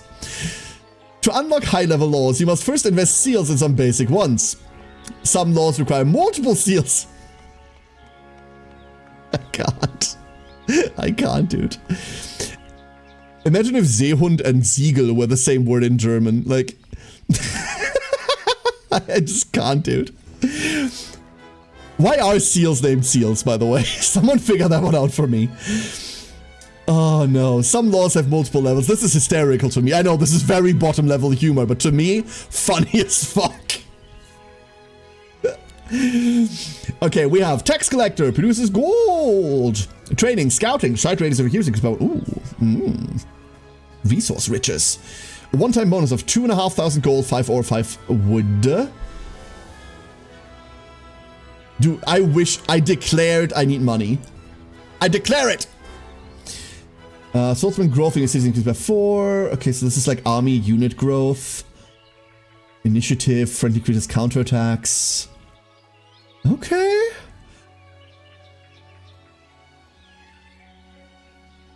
Okay, this is cool. Enact 1 law! I've enacted a law. Seals the enemy, yes. From Seoul, Old English Germanic origin. Huh. Fascinating. Absolutely fascinating. Thank you, Krembo. I don't understand, but thank you. Doop. And doop. The good old law of give me your money! Exactly. Hi, Misty. Good morning. We're going to hand over the fish, right? Like, that's what we're here to do. We're going to hand over this fish. And unfortunately, part of me wants to run John Johnson over here to get +1 attack. But, like, should I? Probably not. But maybe I should. Trading. Excuse me, I need this fish. When having 2 items, 1 attack, defense, spell power, knowledge, morale, and luck. When having 4, 1 more. When having 6, 1 more. It goes wobble, wobble. Does this have a text? A peasant's only treasure. Aww. Sad. Oh, hold up. Hold up. Congratulations, Leah. You're now picking shit up. Everyone else, forward. Pick shit up. Catapult! I'm a sucker for siegecraft, I'm sorry. That horse clopping noise, though, it's like the Diablo potion noise, just neuron activation every time. It really does do that, huh? Probably came from Frisian, just like mole is the same in English as it's in Frisian. Interesting, EA, okay. Okay, cool. Cool. Advanced Scouting, Advanced Ascension. I want Siegecraft, though. I love Siegecraft. Do we get a Ballista? Advanced unique siege ability allows you to attack a hex and all adjacent hexes once per turn. Cool. Defender's towers do 50% less damage to the friendly units. Cool. A unique siege ability allows you to teleport target friendly unit for up to 3 hexes once per round. Tunneling. Okay, so the catapult is now no longer... Okay, no, I need a ballista. That's what I need. Sight rate is increased by 1, doubled if you know luck. We do not. 15% movement points if the hero starts the day in an area they control is doubled if the hero knows intelligence, or minus 50% terrain penalty. Let's go take that. I don't know how bad terrain gets yet, but we're about to find out. Also, we're about to do the thing of just stacking everything into one. Sorry, there we go. Oh, no one died. Cool. I can accept that if I have to. Second hero being the troop mule, that's good memory. Yeah, there's probably better ways to do this, but I don't know. Let's see. Friendly creatures take minus 10% magic damage. The hero can learn tier 3 primal spells. Primal spells gain 1 level. And advanced defense. Yes. At advanced defense, shields and shells take 25% damage from counter. Ooh, cool. 20% less damage from ranged and long reach attacks, also cool. Hymn to Martyrs. Generate 1 focus point when they take damage. I mean, this is for trading, right? But less range damage taken, though. Ooh. Look at you! This feels like Fantasy Civ. I'm pretty sure you've upset, like, a Russian somewhere now. Increase defense by 1. Cool. Hope you're doing well, Loki. How's it going? I don't know if HoMM is considered a 4X. I'm pretty sure HoMM is supposed to be a 4X, right? I'm pretty sure. We do need to fight this, now that I currently think about it. But civic duty as an American. What have they ever done to you? Ooh. Dudes. I love dudes. Ooh, dudes. I love dudes. Yo, a coin. Can we get that coin? We can probably get that coin. And then meanwhile, while we get that coin, we go fight that. Woman AW4. There was a time where I would have told you that you're a fuckhead, you don't know what you're talking about. But with HoMM being as dead of a franchise prior to this now, as it has been, I can see where you're coming from. I can totally see where you're coming from, yeah. I mean, money, right? A little bit of a building animation. Shroop! We just recolored it, I guess. We can do that. Shroop. I upset other Americans by breathing most times. Have you considered that maybe you are the problem? No. +1 to all stats for 5k? Sure. We can be broke. That's fine. Oh. Oh, we're just auto-battling now. Yo, a straw hat? Though the fool is sometimes the smartest man in the village. Not a One Piece reference. Fucking boo. Boo. Played HoMM 3 and Hot Seat on my friend's PC during middle school. Yeah, there you go. Chat is weird. Are there no HoMM 3 veterans here? No, because I actively don't like that. Well, no, I don't dislike HoMM 3. But I actively disincentivize people brigading for one game, Palin. That's why. I never got into HoMM, though it was always curious to me, yeah. I like the new skill system. The sub-skill stuff is kind of interesting, yeah. Tier 3 daylight spells, don't care. +4 to tier 1 creature growth in all cities. Ooh. But also morale. Friendly creatures' chance to take an additional turn increased by 1% for each point of morale. This bonus is doubled if the hero knows Battlecraft. We don't. Enemy morale reduced by 1 in battle. Cool. Whenever a friendly creature triggers negative morale effect, its morale increased by 5 until the end of the next round. So we're gonna pick up Battlecraft anyway, right? That feels very knighty. So let's go grab Resolve. Because that does matter. There is a highlight button. We have officially found the highlight button. I'm so proud. Very, very cool. During your adventures, you'll expand your territory, capturing new lands and cities. The passage to the neighboring area is guarded. Win the battle to clear the way. After that, capture the city located in the new area. But I want this coin first. And then I want this. And then Leah's going down here. Duck is playing a horse game again? I mean, there are horses in this game. Does that make this a horse? Yeah, it does make this a horse game. You're right. I see through your ploy. Damn. Damn. I've been found out. I've been found out. We do want to start recruiting cavalry before the next week, right? I don't know. I haven't optimized this.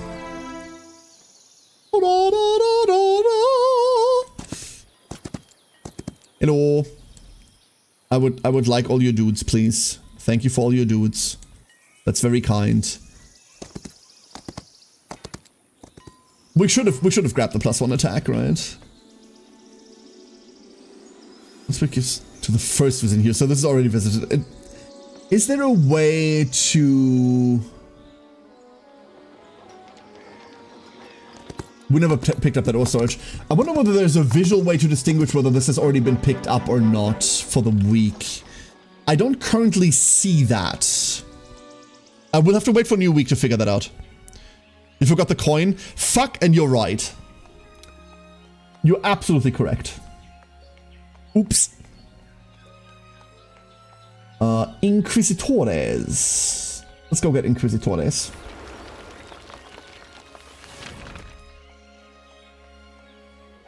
This is the recruit all button, or the recruit your broke boy button.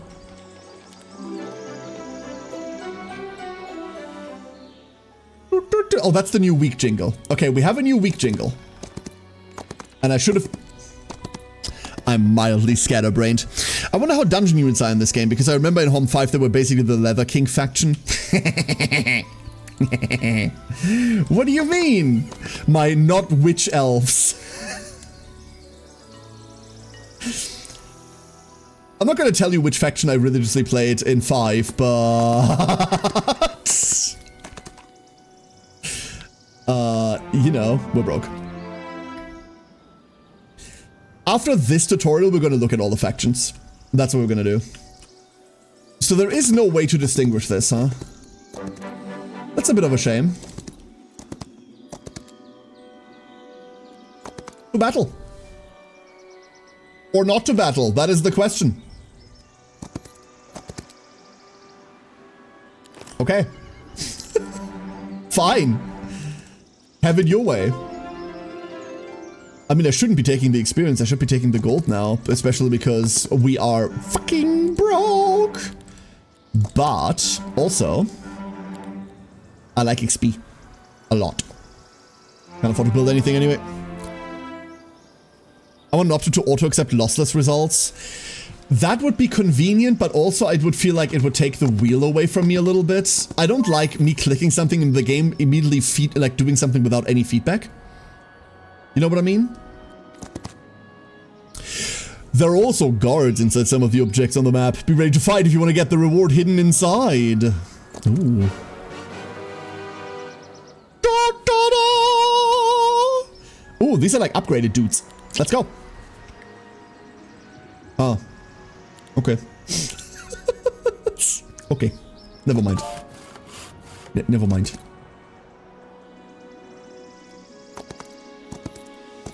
There is a toggle for that, you say? Oh. Interesting.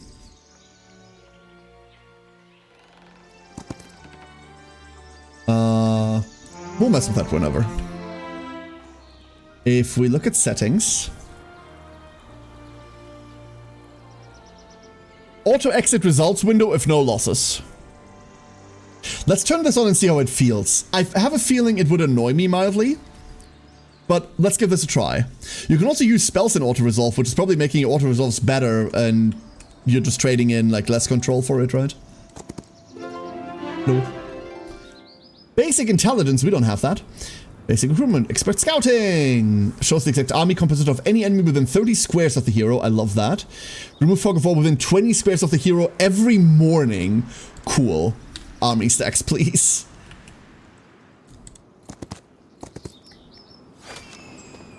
You've successfully captured the city. Complete the exploration of the nearby lands and prepare for a longer trip. Ahead of you is your first serious opponent, the enemy hero blocking the way to the next goal. Most of the sound effects and minor fanfares in this game are basically remakes of those from HoMM 3. That's what they sound like. And I mean that in a good way. It feels like they're trying to evoke HoMM 3, at least like how do I put this? They're trying to evoke the feelings of HoMM 3 without it being HoMM 3, right? The game features OST from Paul Romero, as does every Heroes of Might and Magic ever made, Palin, yeah. We talked about this at the beginning. Romero has just been with this through thick and thin, right? End of you is your first series opponent, blah, blah, blah, blah, blah, blah, blah. That's a good thing. That's a very good thing. Yes, that is a very good thing. Light Weavers. We got our first priestesses. And then we have dust. Alright, so. Today. What do we have over here? No resources is what we have over here.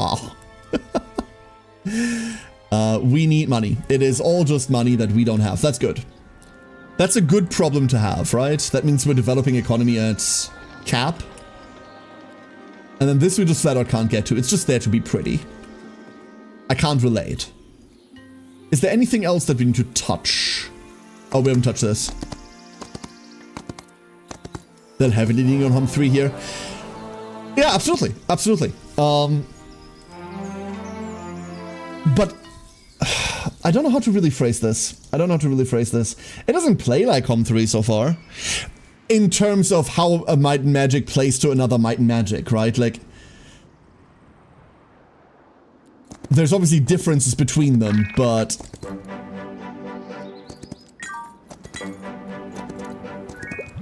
I don't know. Aliyab.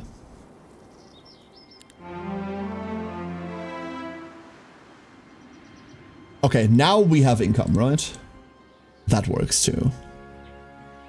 Well, we don't have income, now we have some money that we immediately get to blow again. I do like the UI.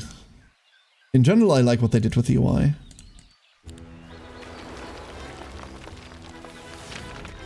Okay, there should be heroic fanfare for inventing banks. Like, maybe like something somber as in it's all over now, like, something like that. More like, I would have felt. This is too happy. Like, no, like you've invented banking. It's over now.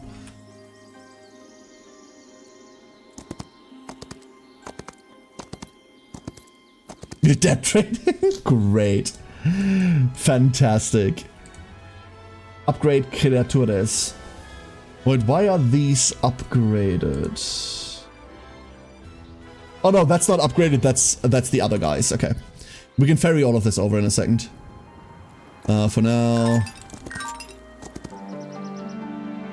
Lab. So this is where we just convert stuff into dust, which we're not going to do just yet. A Colosseum! Defeat its guards to obtain cavalry. Living the gory glory days of being a young little duckling. I wasn't that young when I got into Heroes, honestly, Igor. I mean, I was young, don't get me wrong. It's almost been 20 years.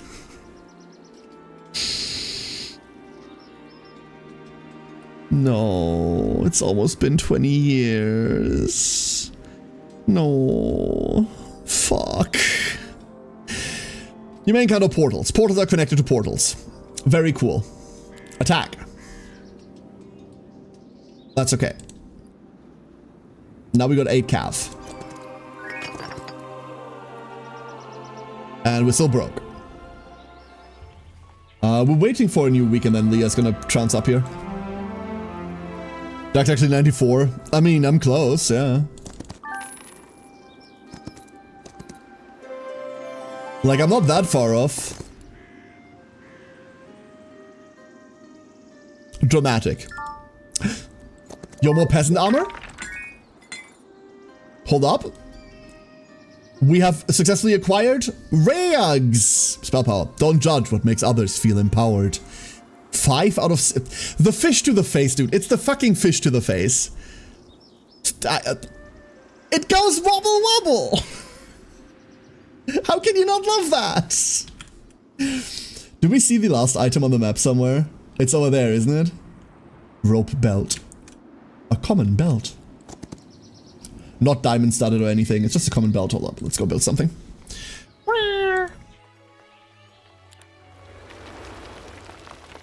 And then over here, we are still... Base and upgrade creatures.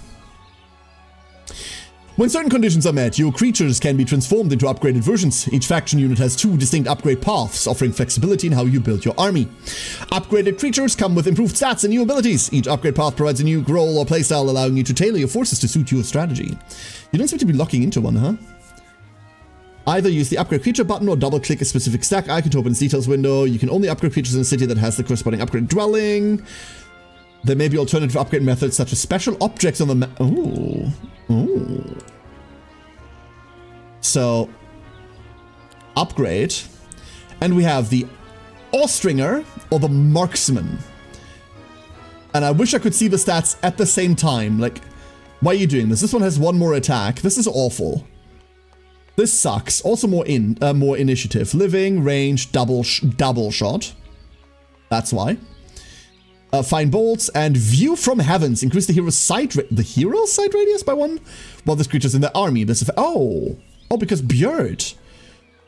And then sharpshooter deals full range damage at any range and view from heavens. Okay, we always have a Björd. Fine bolts and piercing shot. If your target takes 20% damage until the end of round. Interesting. Very interesting. Let's go full range. I like full range. And then we're bordering on new week anyway, but we are too broke to afford everything anyway. So we grab all of this. You go here. Or do not. Okay, you go there tomorrow. In the meantime... We're gonna go grab that, and then we're gonna move up and see whether we can do this.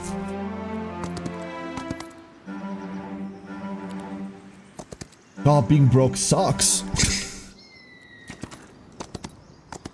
You do that while you do that. To make sure, upgrade, you go there, you go in there. Leah! No, oh, Leah's garrison, that's the problem. Thank you, Leah. Onward! Shocking news, birds can fly. Wait, what? What do you mean birds can fly? Have you gotten into the medicine cabinet again, Igor? We invested in banking, we're still broke. We might be broke because of banking. This might be the problem. Fascinating. But like, does it have to be this way? There we go. Thank you. Thank you, Leah. Onward, wait. Birds. I forgot to recruit the birds. I also gave the units to the wrong unit. I'm very smart. Just very smart. Just in general. Just like in general, I'm like really good at this. Let's go.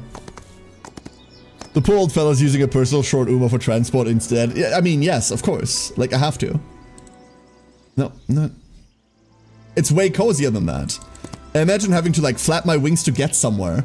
That just seems preposterous, if you ask me. That just seems preposterous. Minor gripe, I wish it would stay in the construction menu if I tap to a new building. Very minor gripe. Very, very minor. Mage guilds, yeah, where? Homes the .com bubble? Oh no. Oh no. Well, we're eating ice cubes for dinner again. Hey, look, experience. Instead of the money that we clearly should be taking. Oh. Okay. Sorry to disturb you. Basic Tic Tacs. Oh, there's the red one. So it still says we're a 0 out of 5 for swashbuckling. Why does it still say we're 0 out of 5? Because we need to max the skill, right? That's the problem?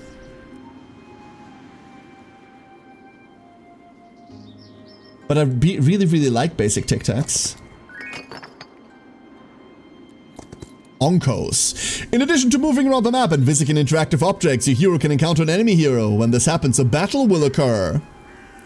A battle with an opposing hero is a special type of battle where the enemy can use spells and the army is typically stronger and better organized. Or if you're playing against me, dog shit. At the end of the battle, one hero is killed and the victorious hero receives experience, as well as the artifacts that belong to the defeated hero. It's just like if you meet another streamer in the streets. Same thing. Please don't. Please be careful. Streamers are dangerous. That's all I'm saying. To battle! Alright, initiative. We have these guys over... No, it's these guys over yonder. Oh no, that's minus counterattacks. That doesn't do anything. So you go there... Homsis. Oh, not Homs. Well, Homsis with wings, but... excuse me? What the fuck? That's rude. Disgusting. Donked. Time for a duel. Exactly. You got that right. Donk. Okay. Weird Light Lady. What does Weird Light Lady do? What did I expect? Weird Light Lady does weird light shit. The enemy here is so happy. He's so smiling. That just looks like... That guy just looks like a friend, right? He just looks like a friend. That's really unfortunate, dude. Stay up. Okay. We will accept these results. And now we have a portal. Oh. Did I once again run past a building without actually, like, clicking on it? Did I do that? The answer is yes. But in a less annoying voice.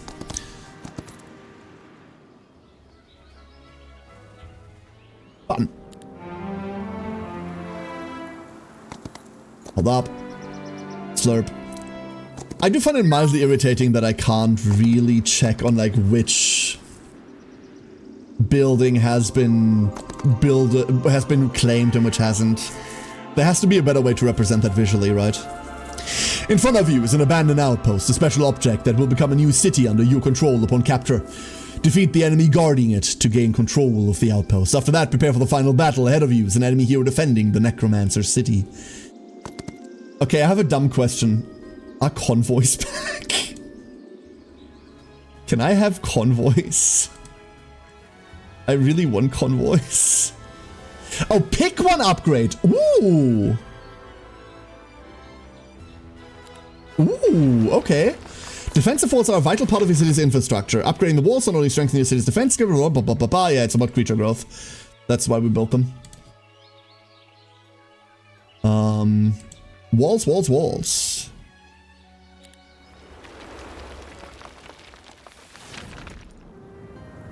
I liked convoys. Is that heresy?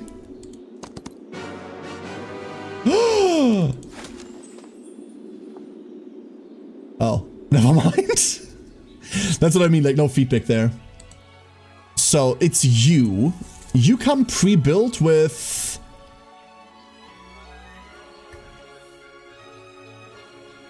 But this is all already built? Wait, what? Am I being silly?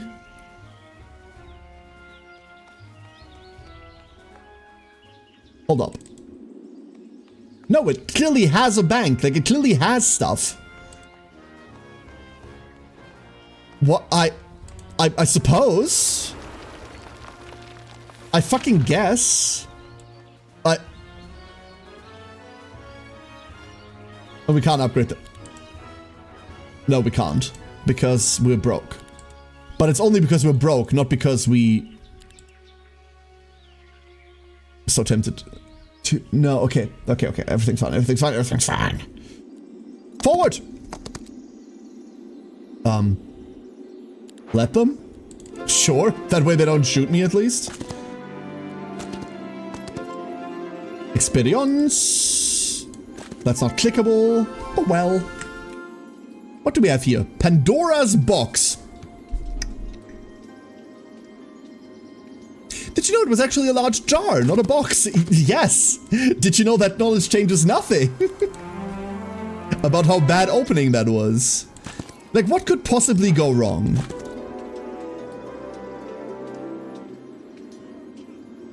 I don't fucking trust it. I don't... You've received an incredible reward. I don't trust it at all. There's no way that's... Where sun never sets. Attack, defense, and spell power increased by 3, and sight rate is increased by 3 when in an area you do not control. Damn. Sure. Basic intelligence. I love being basic. What? Advanced tactics. Friendly creatures gain 3 attack for each adjacent enemy, doubled if the hero knows offense. Easy prey. Whenever an enemy waits, creature gains 2 initiative until the end of the round. 1 focus charge each time your enemy uses a spell. Sure. Let's go scale off of that. Be fucking hold. Guard captains. Double strike. Or Sun Aegis, anointed for defense. Ooh, cool. This creature and adjacent friendly creatures take minus 30% range damage. Ooh, really cool, actually.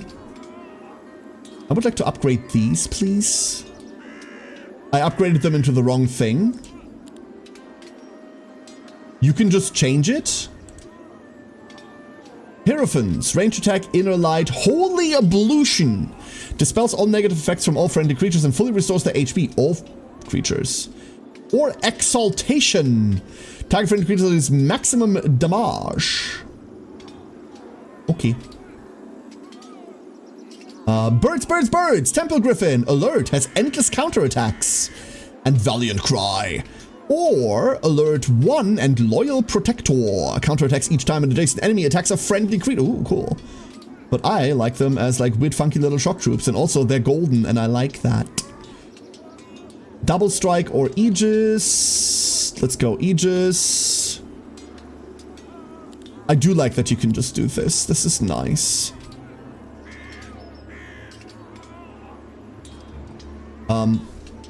Okay, if I try to click it, it like does this instead. Hilarious. That building obviously isn't a real building, right? Most of our things just got upgraded for free there, or for very little. There's no way that's like... That's a tutorial thing, right? It has to be. Please, thank you. Knowledge by 2, spell by 2, thank you, knowledge. Attack. Experience. And now... to battle! City Siege is a special type of battle that is triggered when you attempt to capture a city that is defended by creatures or a hero. This type of battle differs from regular combat due to the increased size of the battlefield and the presence of defensive structures on the defender's side, especially if they have developed the city and built defensive walls. As an attacker, your goal is to destroy the defensive walls in order to reach the enemy creatures.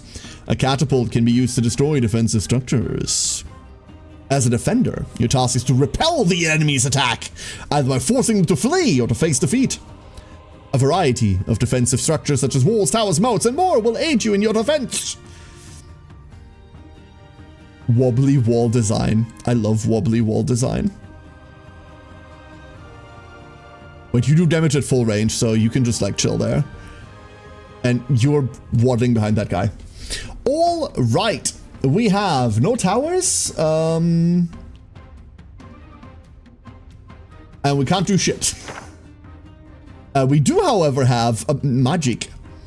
Healing, early start, initiative, enlarge shadow. Attack and defense to target friendly creature. Unnatural calm. Minus 50% damage. Energy explosion. Ooh. Where are the archers? Oh, this just does nothing. Wait, why does this do nothing? Per focus charge, that's why. Okay, so we can't, like, nuke. We do have this button.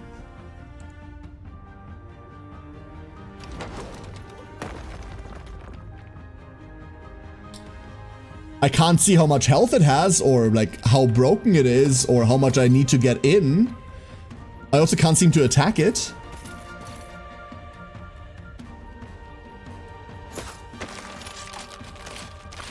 Love that. Big fan, bestie. Keep doing you. We just got hit by something. Can I see somewhere what just happened? Yes, I can. Gained unnatural calm. Now, if I didn't know unnatural calm myself, would I know how to check what unnatural calm does?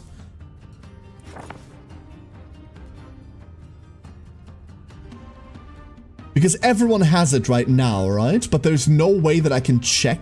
There it is. There it is, unnatural calm. This is kind of hidden and I don't like it. But it is there.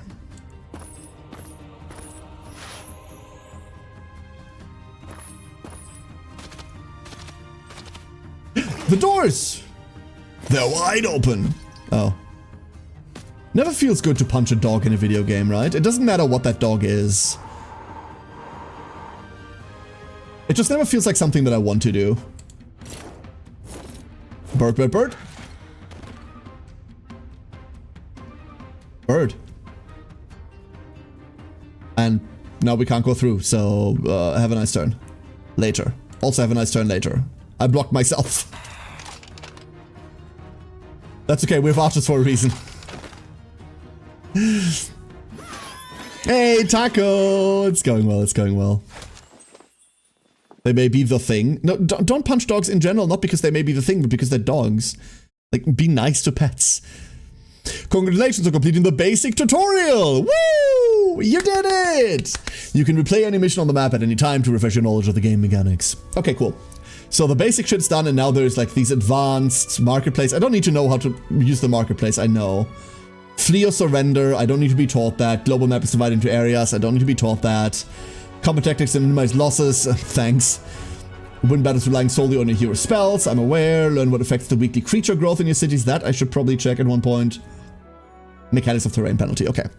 So, there's nothing else majorly interesting here that would tell me about other things that the game does that is different from what I would expect from a Heroes of Might and Magic. That sounds negative. That it's not. I'm just trying to ascertain whether I need to do more of the tutorial. So, that means we can now have a look at what's actually available right now. Because I can tell you this from the tutorial already. Obviously, it's only the tutorial. It's a bit early to like pass judgment on anything, but really tugs on HoMM 3 heartstrings. That's a good thing. Plays relatively smoothly, although I think some of the animations are relatively clunky. Everything feels kind of heavy, and it doesn't have to do that. I like the art style they went with this time. Specifically, I like the city art style so far, and there seems to be a lot of quality of life. Almost like the franchise died 10 years ago and now they're bringing it back. All of this is a good thing. Let's have a look at some of the available factions, because I know that 4 of the 6 factions are available right now, and I want to like read up on some of them. So, Arena, a quick game mode where you draft a hero, their equipment and army, and then proceed directly to duel with an opponent. Otherwise known as, we saw Total Wars PvP and decided, sure, why the fuck not? Classic, no additional restrictions, begins with faction picks and bans. What? Did you say faction picks and bans? What?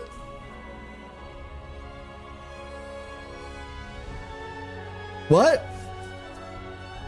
Yo, dude, my opponent's picking Sanctuary mid lane. I'm dodging.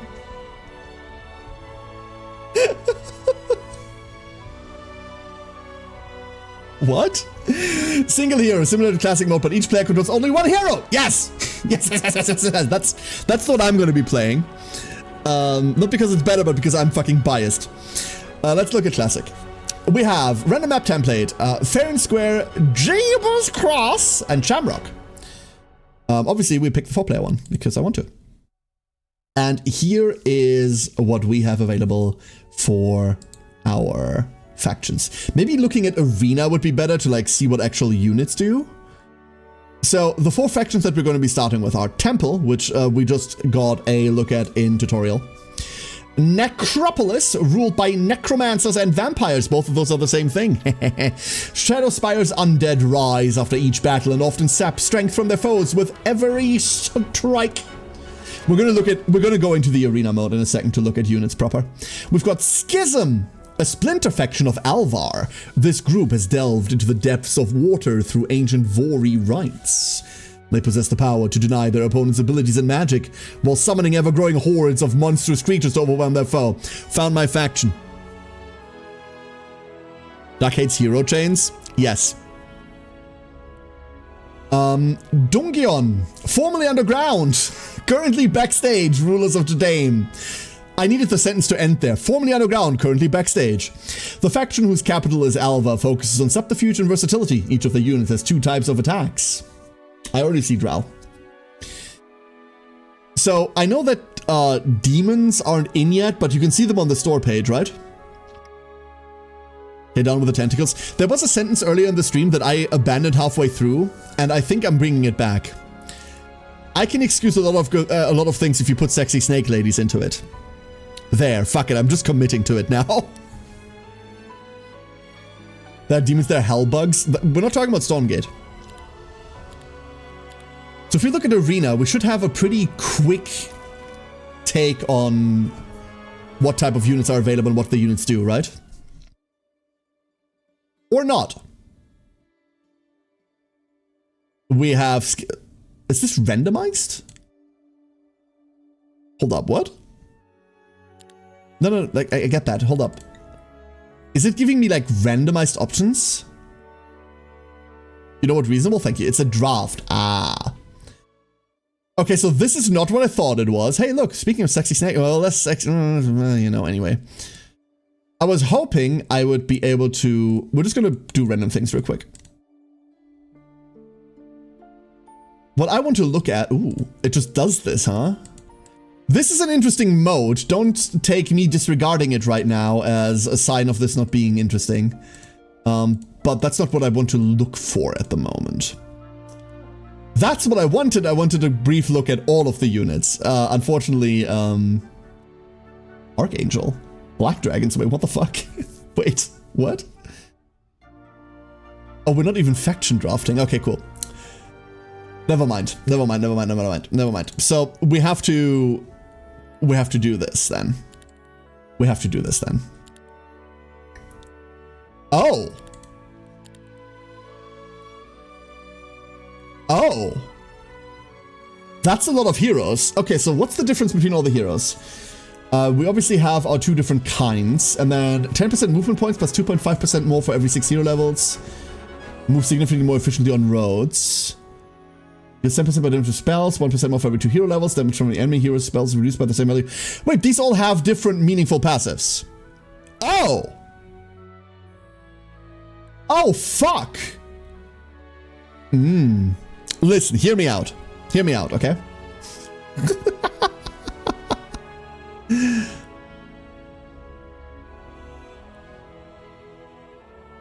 Attack phase has 1 hextile radius and can see the position of neutral armies. Creatures in her army gain 1 bit initiative for every...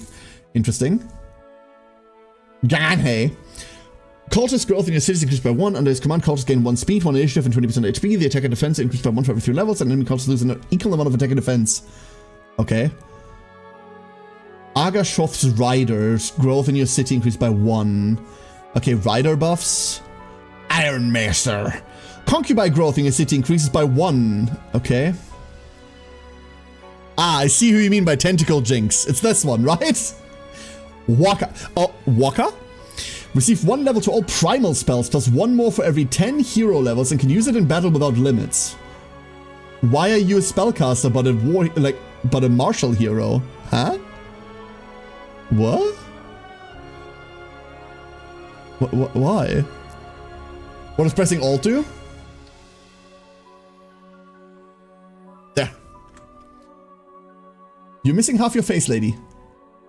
The summoned avatar deals pure damage. The what? 1 spell power per 3 levels for the purpose of summoning an avatar. The fuck? There's 1 Mercury a day. Don't ask me how. This is just Golem.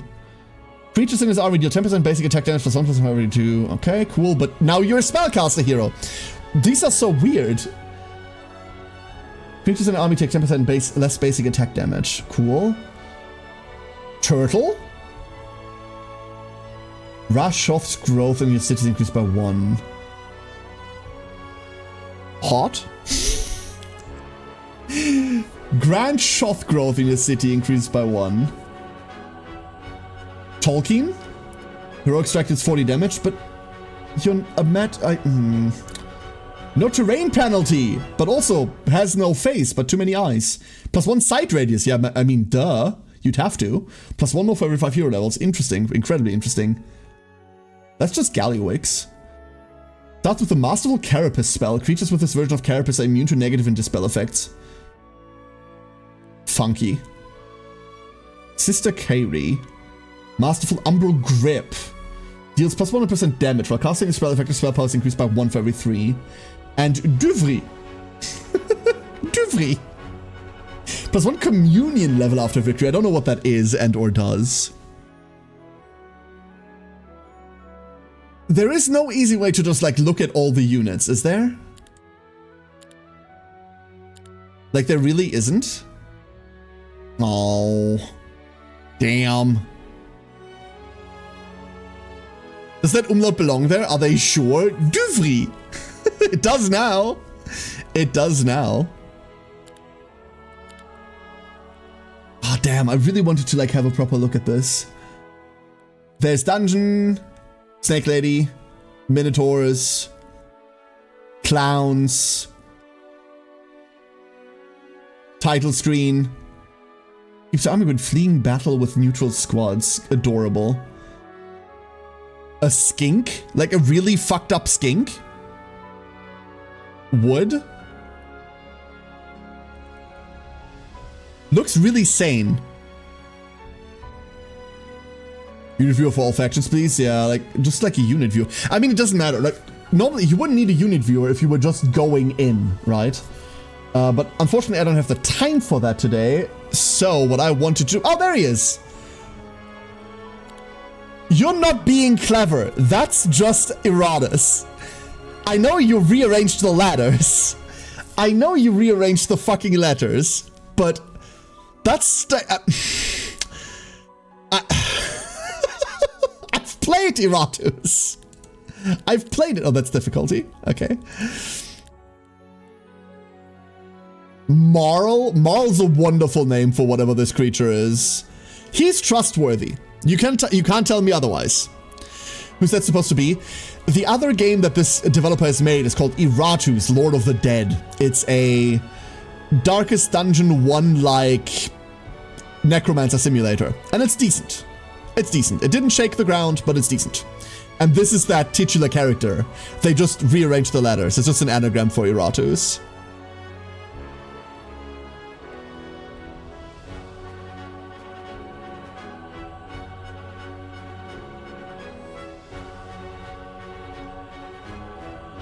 There's no way that they named her Funerella.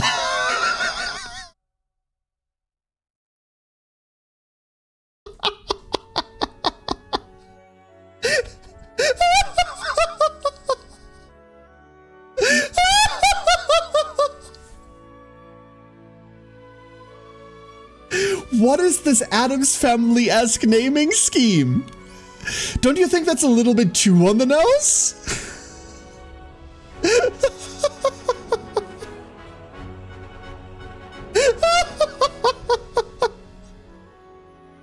I love it. You know what? This is one thing that I like, that we've seen in the tutorial as well. There is a certain... I don't want to overstate this too much, because obviously I haven't delved into the game too deeply.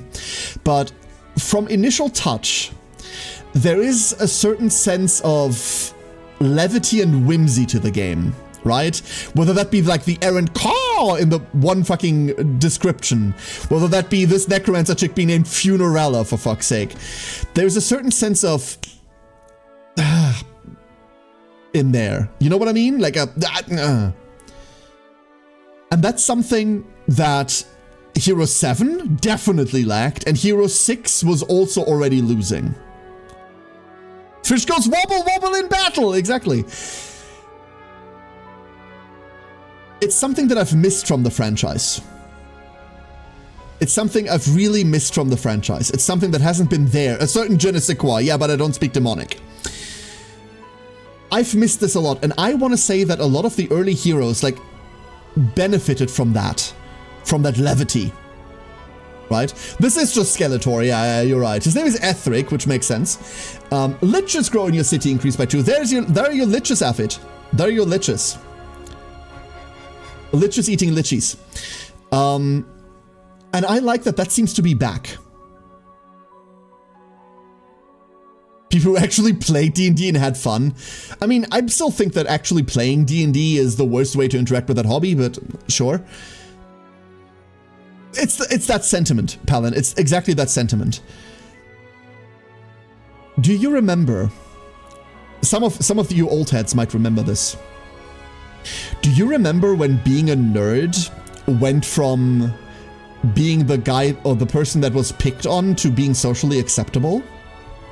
Do you remember that time? It wasn't a moment. It was a couple of years. You remember that? Because I remember. I lived through that. And I don't want to tinfoil hat this shit too much. I don't want to tinfoil hat this too much, right? But before being a nerd became socially acceptable, a lot of the nerdy things that we delved into were very inhumory. There was a lot of, like, things catering to nerddom in there already, right? And the people in those nerdy hobbies weren't afraid to be that quirky. And I feel like we lost a lot of that in the early 20s. In the early 20s, so like, we lost a lot of that during the early 2000s, the 2010s.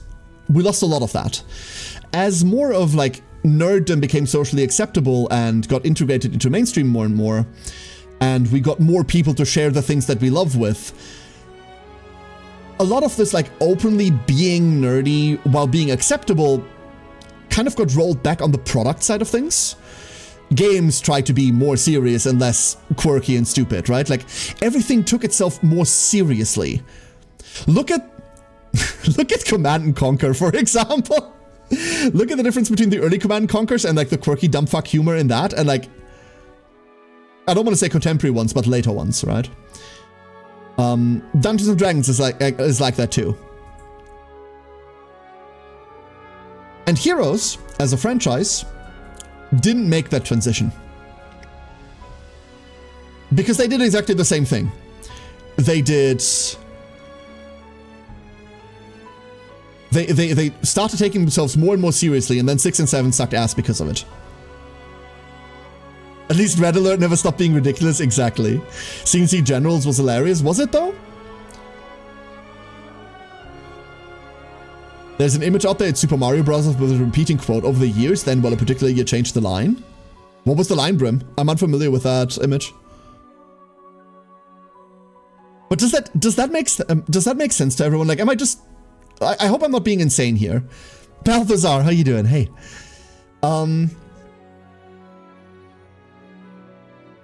I hope I'm not making this up in my head or like revising history here, but it does honestly feel like there's a good span of like 10, 12, 13, 14, 15 years, like that transition period where everything just got more serious, had to take themselves more seriously, and kind of a lot of games, a lot of franchises, a lot of comics, a lot of just media in general that we consumed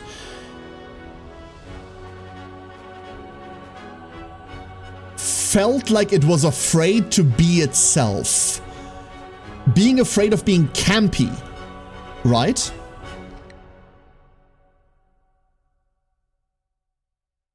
And without having delved too deep into this, so that's why I don't want to overstate this, even though I'm making a huge fucking point of it right now, is that at least in glimpses, this feels like it's trying to get back to some of it. Less soul, I don't want to put it like that, because then it's all like, oh, it's all like corporations and money, blah, blah, blah. And there's an aspect to it, EA, but there will always be video games that are made for art.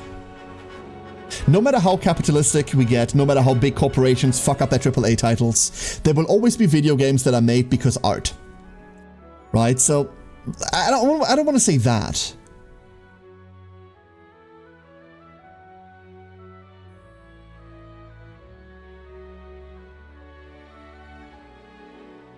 So, I appreciate when these days we get a new entry in a franchise, even one that's been dead for 10 fucking years now, and there is the lightest taste of some of this early years stupidity back in it.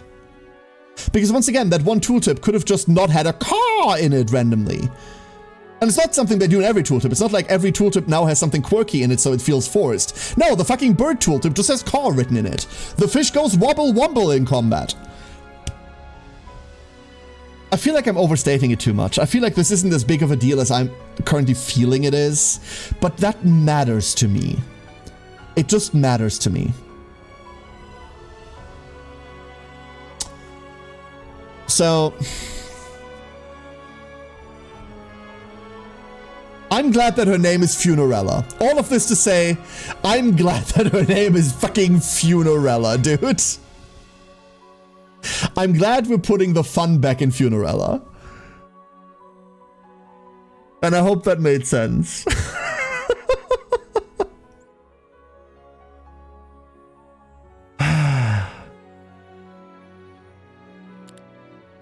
We're gonna look at Temple very briefly because I want to know whether there's something weird in there as well.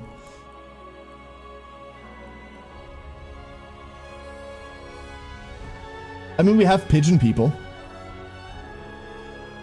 Mary Elias. Aww. Someone's been eating all the rations. Julius? Honestly, that face looks like a Clarissa, not gonna lie. Yeah. Nope, that's fucking fair. Oh, Lord. Nah. This isn't the Mandalore reference, right? Is it? I'm imagining things. I'm practicing it myself, but Mary Elias to you too!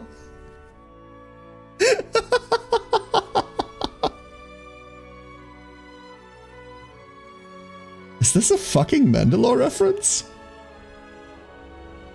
Artist, I need a glitter. Here you go. Well, that explains it all. Woo! I made the joke. There we go. We can all now go dying happy. Ducklings. That's it for today. We're doing a bit shorter streams this week. I have a phone call coming up in 5 minutes from now, which I need to take. So I need to wrap up really expeditiously now. Sorry, the game stops playing music in the background when I tap out. Cannot fix that. There is no option. So I'm going to go take that phone call. It's going to be annoying because it's work stuff. After that, for all of you that have nothing better to do and are really fucking bored for some godforsaken reason, I'm going to be on Discord. And we're probably going to like, once it comes out of maintenance, play some CZN or something. Yeah, probably once it's out of maintenance. When is that? Colombia, how long is maintenance? Like an hour or something? Something like this. So we're probably going to be hanging out on Discord and just like doing things. I need to cook something as well. If you all want to join and hang out. But for now, I'm gonna take you all and throw you at who's online. Who do we have? The Izzy. Yo. So it's been Izzy's birthday. Izzy's doing a birthday subathon. And I would like to take you all and throw you over there. I don't know why sentences are so difficult today. Everybody, thank you all for being here today. I hope you have a great rest of your day or night or evening, whatever it currently is, wherever you are. I'm going to be back tomorrow. I don't know what we're doing tomorrow. I have no idea. No clue. But hope to see you for tomorrow's stream. Maybe we just like yap tomorrow. I don't know. We might just decide like on the fly. Until then, stay safe out there. And hopefully see you later in Discord. An hour or two or something. Until then, goodbye.